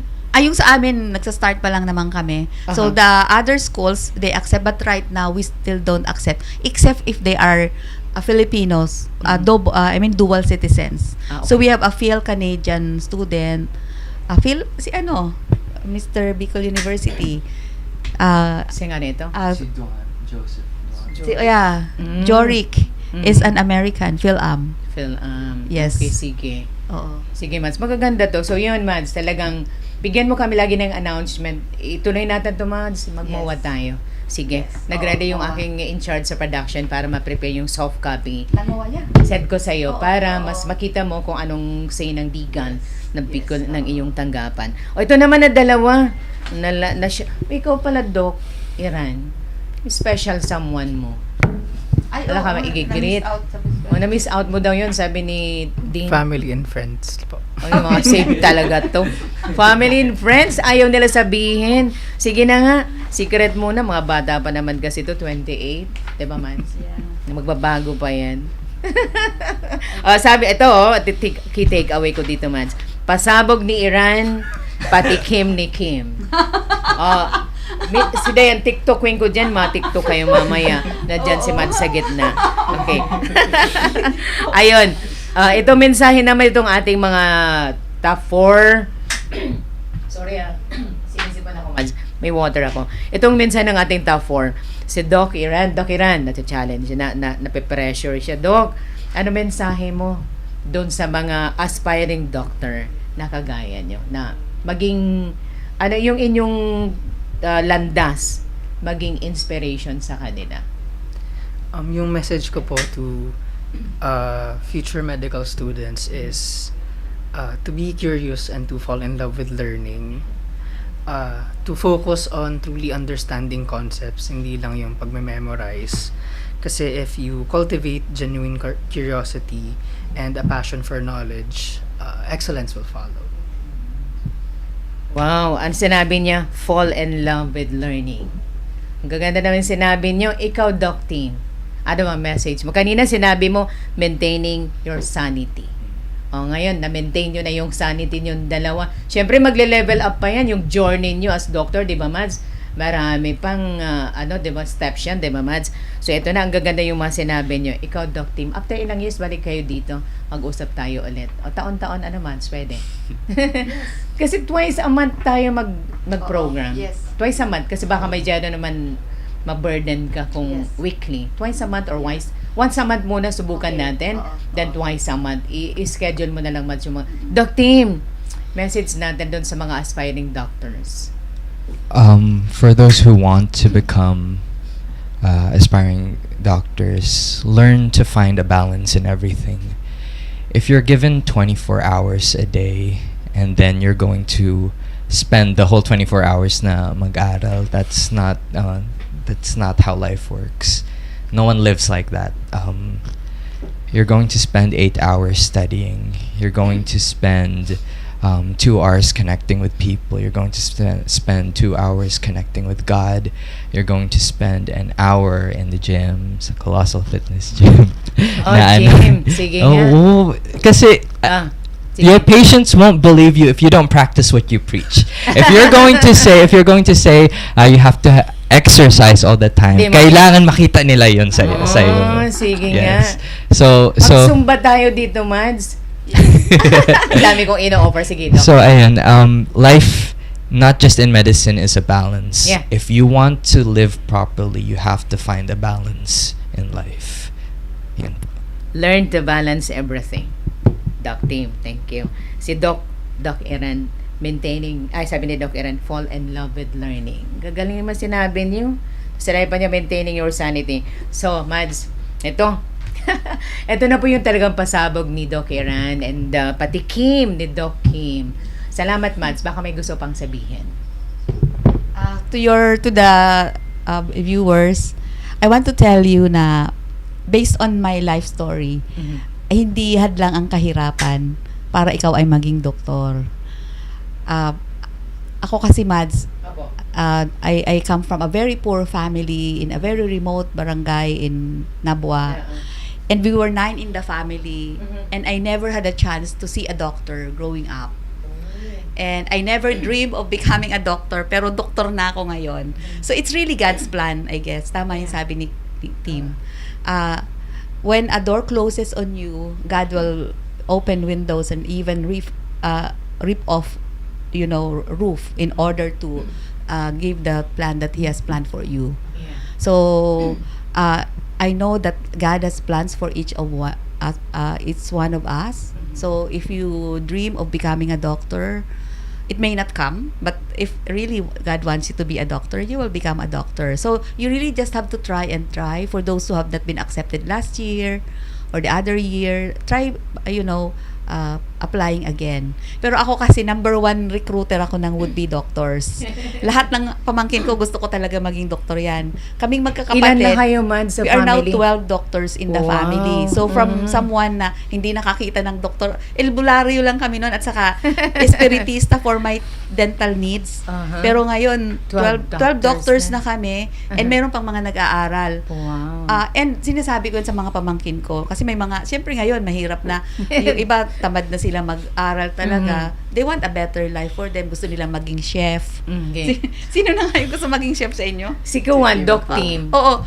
So, pasta daw yung paborito niyang lutuin. Pero you can be a doctor and a chef at the same time. Correct. Once you are a doctor. And you will be healing patients. You'll be prolonging life. That's a legacy in this world that is so unlike to anything in the world. Profession niya, the profession of healing is something, it's a gift. But it's a gift that will give you also financial rewards. Sinasabi ko nga sa mga pamangkin ko, tingnan mo kaming mga naging doktor, kami yung maganda ang buhay namin. kaya gusto ko silang, kahit siguro mahirap maging doktor, pero hindi ka maghihirap if you are a doctor. For example, nung nagpunta ako ng Amerika, may nag-collapse dyan, Japanese. And then they called for a doctor. I was able to help. You can be of help anywhere. Wow. Yes. During the pandemic, kami yung nakatulong. Kami talaga yung sumabak sa pandemic, COVID. Maraming doktor ang namatay. Correct. So that's very heroic profession also. And gusto ko, kasi itong si Tim, magaling to mag-announcer, doktor na siya. Yung mga gusto mag-doktor na mga nandyan na staff mo, pwede rin silang mag-medicine. Papalitan sila ni Tim. Sige, exchange student.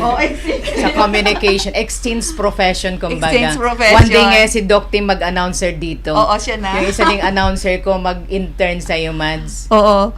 At saka kasi magaling siya di ba, ang boses niya. Yeah, oo. Announcer talaga. Yeah, pwede, Doc Tim. Subukan natin. So, because if you are in the social media platform or even in radio and you are a doctor, you can help as many and you can promote, the different preventive measures for diseases. Ayun, maggawa tayo ng Oo, ano nga. gawin mong announcer. Gawa ko ng plug. Nandyan yung aking TikTok queen. And dalawa, yung something about health, informative. Meron kasi kami ginagawa mga TikTok mads na something informative yet entertaining. Sige. Yeah. Ito ba, anong dapat malaman niya sa ganito? Oo. Si Doc Tim na doon sa gitna, saka si Doc Iran. Gawa kayo ng content na ganon. Imbitahan mo yung staff ko, magti-TikTok ho kayo, Mads. Okay. Kasama si Mads. Ang dami nating pwedeng mag-collab sa mga ganito. Kasi mahalaga yung health. Diba? Di mo tayo makakatrabaho, hindi tayo okay Mads. Diba? Yung mga doktor natin. So yun, ano pa Mads? Baka may gusto ka pang i-announce. We have a program wherein we go to different barangays and we also go to different radio stations to promote schools also, by the way. So if you like to collaborate with us, just text me or message me on Facebook. I'm open 24/7. Yun talaga. Okay, so maraming salamat. Yan po ang ating guest ngayon sa ating Good Morning Bicolandia. Of course, si Doc, si Mads, so Ophel, ang layo ng pinagsamahan natin. Ano Mads? Biyo, Pisay, mga kasal, binyag. Pisay to. Wow. Marami talagang Pisay product. Student niya ng Pisay. Wow, talaga. Hindi na ako nakakapunduman sa... Anong year na nga? First batch ba yung anak mo? Hindi siya. Mga third batch sila. Sa Philippine Science. Kasi ako yung 4 nag-Pisay. Yeah. Tapos yung 2 doon in between si... Ahead si Nining 1 year doon sa Ildest mo. Then is ahead of 1 year. Yes. Kaya yun sa... Asan na siya? Nasa Netherlands. Kaya yung eldest ko, together with her husband. Ninang siya. Kaya dalawa na kami nitong nagninang. Susunod pa, Mads? Si Kendra nag-aral sa Netherlands. Ng high school. Na doon siya naka-base ngayon. After Pisay. But I think she'll be traveling sa New York for her work. Papadala sa, I think, sa US for 2 weeks. 2 bansa pupuntahan niya and then be back again to NL. Okay. So, yun. Ngayon, so ito mga doctors natin. Pero Mads, kailangan din may mga talaga good communicator at the same time. Kasi na-expound And that's nila. one of the 5 physicians as a communicator. Ayun, oo. So, ang gagaling nila, magaling magsasalita, magaling sa technical. Kasi technical ang pagiging doktor. Hindi pwede maging doktor basta. Ang mga teki yan. Yeah, teki talaga yan. Ang galing. Noong pandemic sila nagtuturo sa amin paano Yeah. Hindi pa ako marunong magsusunod. Yeah, pareho tayo, Mads. Doc Team and Doc Iran. Siguro, yun na lang, siguro baka may mga pahabol pa kayo hindi ko natanong na very important. Doc Iran, ikaw man, Doc. Ano pa ba? Kay mama mo doon, naghihintay sa labas. Can I announce Yes muna? po. Sige. We will have a testimonial dinner for them. When? Actually, the schedule is still not so fixed. Pa-invite mo yung pa-cover ko. It's May, I think May. When? Okay. Just inform me. It's original May 20 pero hindi pala available lahat. So, we move it to, I think, May 7 or May 8. May 8. Message mo ko para padala ko ng... So, it will be earlier. Mads, please inform me para makapagpadala ko ng reporter. Pupuntahan ka kasi baka di papasukin sa venue. We'll have a parade, food parade. Where? Kasi walang... Doon ang dream ko talaga is pagka mayroong mag-top notcher talaga, magkakaroon kami ng parada. Oo. Pero dahil nga sa problem with fuel, so food parade na lang kami. Okay. Pagpawisan pa. Oo, pagpapawisan pa. Di ba, Doc? Oo. Parang fun run. Oo. So, sana everybody will be safe with this global problem. Yeah. And we should be able to learn how to choose the best leaders of our country na will not go into war like what the famous, orange president in the United States is. Let's pray that this war, this tension and Middle East will end soon. Yeah, talaga. We need a prayer talaga. Let's pray more about it. Okay, Doc Team, shout out pa. Ano pa ba? Baka may nakalimutan ka pa. Sure. Sabihin ko na lang po na if may nakikinig na nag-consider na mag-enroll in med school, consider applying to the UCM. We have a very supportive na faculty, active na community within the school, and I don't think na magsisisi ka if tumuloy ka. Yeah, talaga. Okay, Doc Team. Yun po. If yun nga, yung sabi ni Doc Iran is that if you're looking for a school that will foster your growth, not just as a medical student, but as a 5-star physician po talaga. Wow, 5-star. Di ba, Doc? Yes. 5-star physician. Yun yung goal natin. Go for Bicol University College of Medicine po. Yun. Magpa-plug na rin po ako Sure, ng, go. sa gym. Sige. Sa ano po, Sa amin, malapit- libre yan, team, doc team. Kaya no may, problem. may promo ba tayo? Yeah, no problem. Sa amin, libre yan. Hindi ka kaya ng iba, kami wala. Okay lang sa amin. We're Sige, helping. Okay. Thank you so Go. much po. We're promoting po kasi talaga lifestyle changes sa gym po namin. Malapit lang po siya sa Gaisano. Colossal Fitness Gym po. Sa 3rd floor ng Security Bank po. Sa Legazpi po. We're open from 6 a.m. to 10 p.m. every day po. Sige nga, try natin, Mads. Yes po. Actually, that's very good of you, team, to have that. Yeah, Because I do exercise every day, and until I was blown off from my treadmill. So I had an accident last Okay. month. So now I'm doing my exercises in my room. Pero exercise really helps a lot. I lost 10 kilos. Talaga. Yes. Ako, Mads, I used to walk from here to Linion Hill, up there. I think mga twice Kaya sinara akyat. na nila, no? At okay naman, pwede maglakad. Okay. Then, namimiss ko kasi yung gym at in-enroll ako ni Ye, nung inaanak mo. So, at least thrice a week na lang ako doon. Then, pag dito ko, doon ako umaakyat. So, talagang, sabi mo nga, need balance for everything. Si Doc Iran naman fall in love with learning. Tapos, ang dami yung mga key takeaway. Pag susulatin to ng aking mga writers. Usap tayo lagi dito, Mads. Yes. Ito mga doktor mo na to. So, thank you so much. I will be back. After the MOA signing. Yeah. Yes. So, we can do a MOA signing at your convenient time. Soon, Mads. I-arrange na ng aking production head. Okay. Yeah. Thank you very much. Yeah. And by the way, I want to thank the president of Bicol University, Dr. Benji Nibres, all the vice presidents, and all, of course, our faculty who have been very supportive of our students. Amazing faculty. We only have 19 faculty right now. Actually, 18 yan, pero 19. And then, we have a complement of about 78 part-time faculty who are really very good in supporting our students. Shout out man sa mga kababayan ta sa Nabua. Ay, amo. Sa mga narurungog ka din? Yeah, mag-amo. Ang kusad ng mga sa San Francisco mga nag-irungog sila. Sa mga taga Nabua, ilokan kaninyo ngamin. Ang dream ko, ang mga dakol kaninyo mag-doktor. So, i-convince ninyo mga igin ninyo na mag-doktor.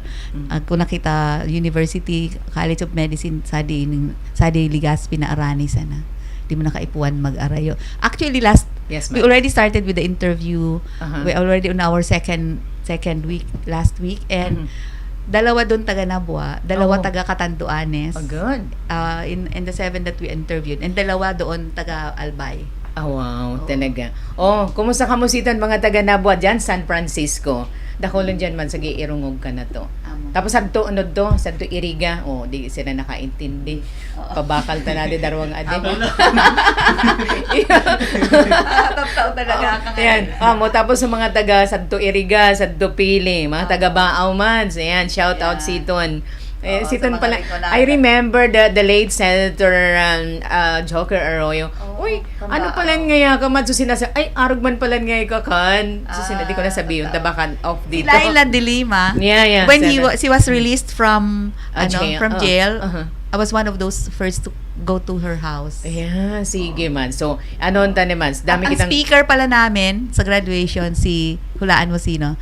Si Risa Hontiveros. Ay, sige. Imbitaran mo kami. Si Paul, ang aking production head, will be preparing for the coverages sa mga naka-line up na events. Isa na yun, Bicol University graduation. So, dakulon, Mads. Dami. Anyway, overtime kita. It's 9:48 in the morning. Dito po sa ating Good Morning Bicolandia sa Radyo Pilipinas. Thank you very much, Mads, sa Bicol University College of Medicine. Sa dalawang doktor na to na pride ng Bicol, Doc Iran.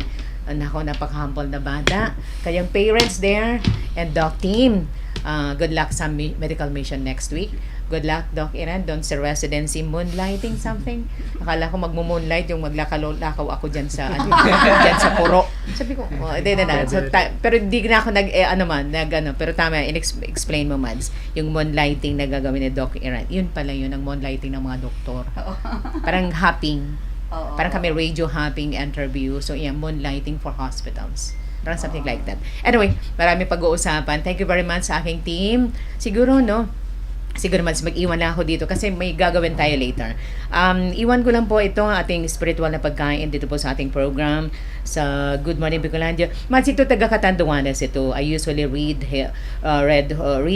binabasa ko lagi ang kanyang mga pinupost. Si Mads Edna Bagadyong ng Philippine Information Agency. I think you know her.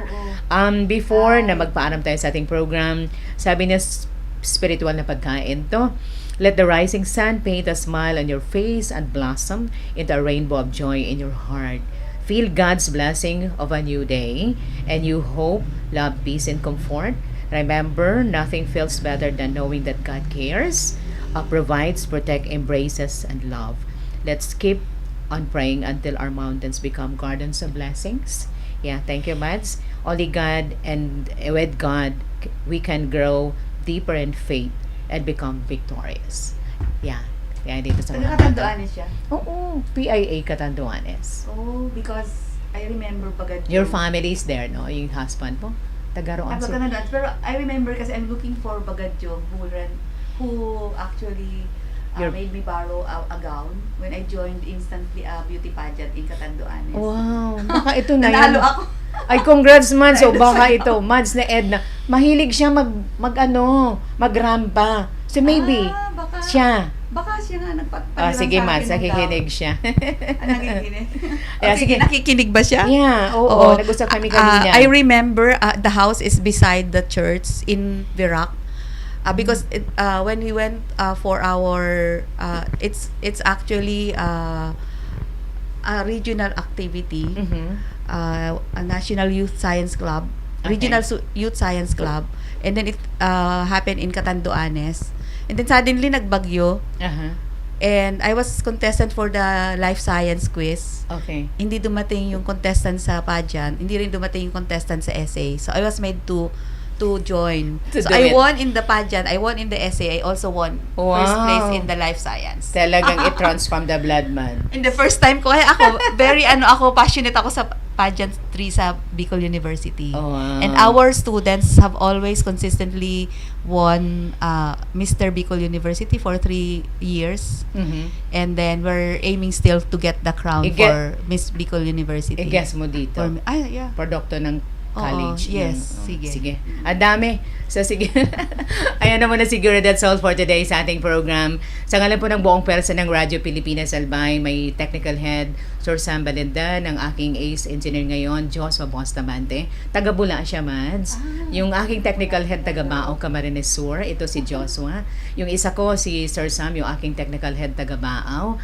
And then, si Paul naman, yung aking engineering production head sa Sorsogon. Of course, si James Solarte, taga Legazpi yan. Sure, yan, yung mga, yan. And marami yung aking TikTok girls, si Diana, graduate ng Bicol University, also cum laude. And si Helen Balian, communications graduate, also BU, cum laude from Santo Domingo. Dami, puro na to taga BU.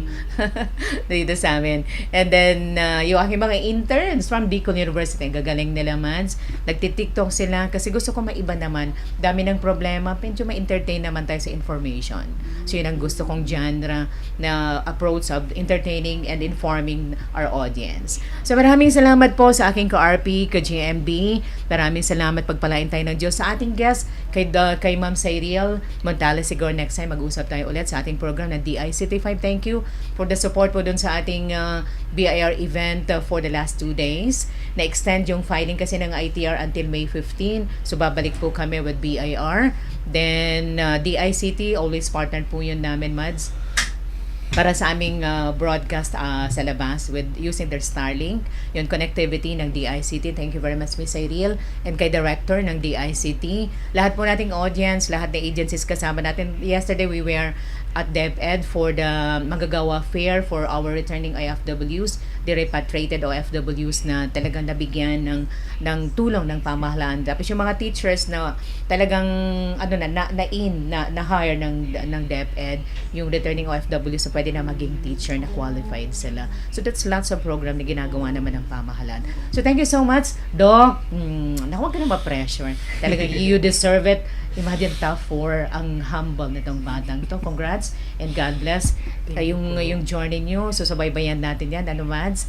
And then si Doc Team, yung clinic sa PIJA, and talaga, yung medical mission mo, update mo kami. Bigyan mo ko na details about that para storify ng aking writers. Mads, dami nating pag-uusapan sa mga susunod na programa mag-isip ka na kung ano magandang title ng program ninyo sa Bicol University College of Medicine. So thank you very much mga ka-RP, ka-GMB. Overtime ho tayo, more than 2 hours or 3 hours sa ating Good Morning Bicolandia. So soon, medyo may konting struggle or challenge yung aming page.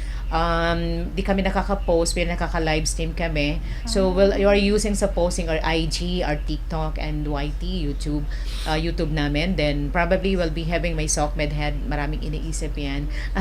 Yan si JM Solarte. Ang dami niyang iniisip para mas ma-back up yung aming main page ng RP Albay. But we have the main page sa Radyo Pilipinas Manila. So I think of help na po yung aming head office about this para ma-address yung concern namin. And soon, Mads, yung aming terrestrial broadcast sa transistor, no need na magkaroon ka ng internet.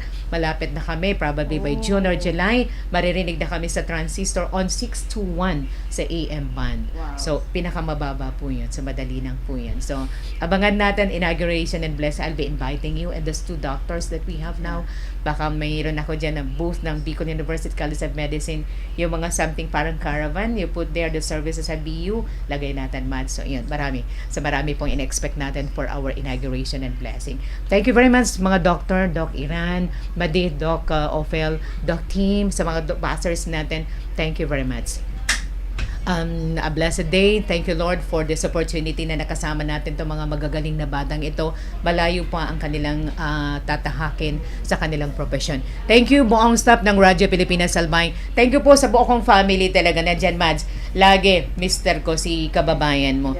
Very early, hatid ako dito, then sundo. Mainit yung panahon. Keep hydrated, everyone. Thank you very much. Abangan po ninyo susunod ng ating GMB program sa Radyo Pilipinas Albay.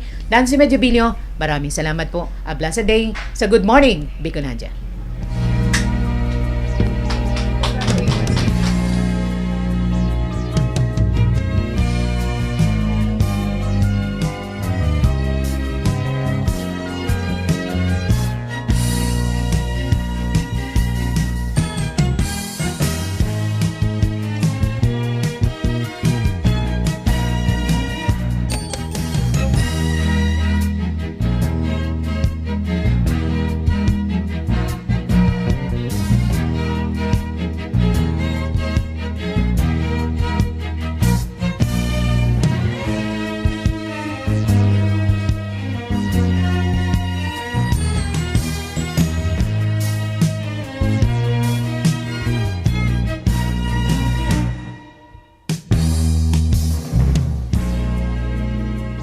Maging fuel efficient, so regular na preventive maintenance, malinis na air filter, fuel injectors at engine oil, may savings ka na aabot sa 2%. This is a public service announcement from the Department of Energy and this station. This is a public service announcement. Sa nararanasan nating matinding init ng panahon, maging ligtas at iwasan ang heat exhaustion at heat stroke. Regular na uminom ng tubig. Magsuot ng light-colored, presko at maluluwag na damit. Siguruhing may sapat na ventilasyon ang inyong mga tahanan. Maligo para mapreskuhan ang katawan. Basahin na malamig na tubig ang balat kapag nagsimulang makaramdam ng pagkahilo o pag-init ng katawan. Kung maaari, huwag lumabas sa mga oras ng pinakamainit na sikat ng araw, partikular sa pagitan ng alas 11 ng umaga hanggang alas 3 ng hapon. Kung lalabas naman, ay magdala ng payong, pamaypay o minifan, face towel at huwag kalimutan ang inuming tubig. Kapag nakaramdam ng pagkahapo, matinding pagkahilo, panghihina o may kakilalang nawalan ng malay dahil sa init ng panahon, agad na magtungo at humingi ng tulong sa pinakamalapit na health facility sa inyong lugar. This is a public service announcement. From PBS, Presidential Broadcast Service at Radyo Pilipinas, Radyo Publiko, 738. Maging fuel efficient. Panatilihin ang takbo ng sasakyan sa speed limit o 60 to 80 kilometers per hour at gamitin ang cruise control sa mga highways. May savings ka na aabot sa 15%. This is a public service announcement from the Department of Energy and this station. Maging fuel efficient sa wastong pressure ng gulong at pag-set ng thermostat ng aircon sa katamtaman o hindi bababa sa 22 degrees Celsius. May savings ka na aabot sa 5%. This is a public service announcement from the Department of Energy and this station. Radyo Pilipinas is on Viber. Viber. One tap and swipe. Nandyan na lahat. Receive credible news and information. Pati mga trending topics at videos. Sure na meron dito niyan. Stay on track with Radyo Pilipinas on Viber.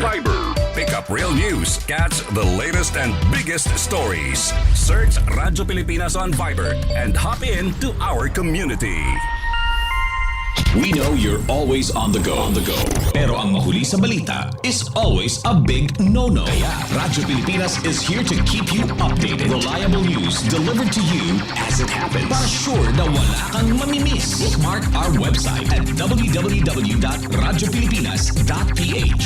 Follow us on Twitter at Radyo Pilipinas 1 and like us on Facebook at www.facebook.com/Radyo Pilipinas 1. Together, let's dismiss disinformation. Radyo Pilipinas.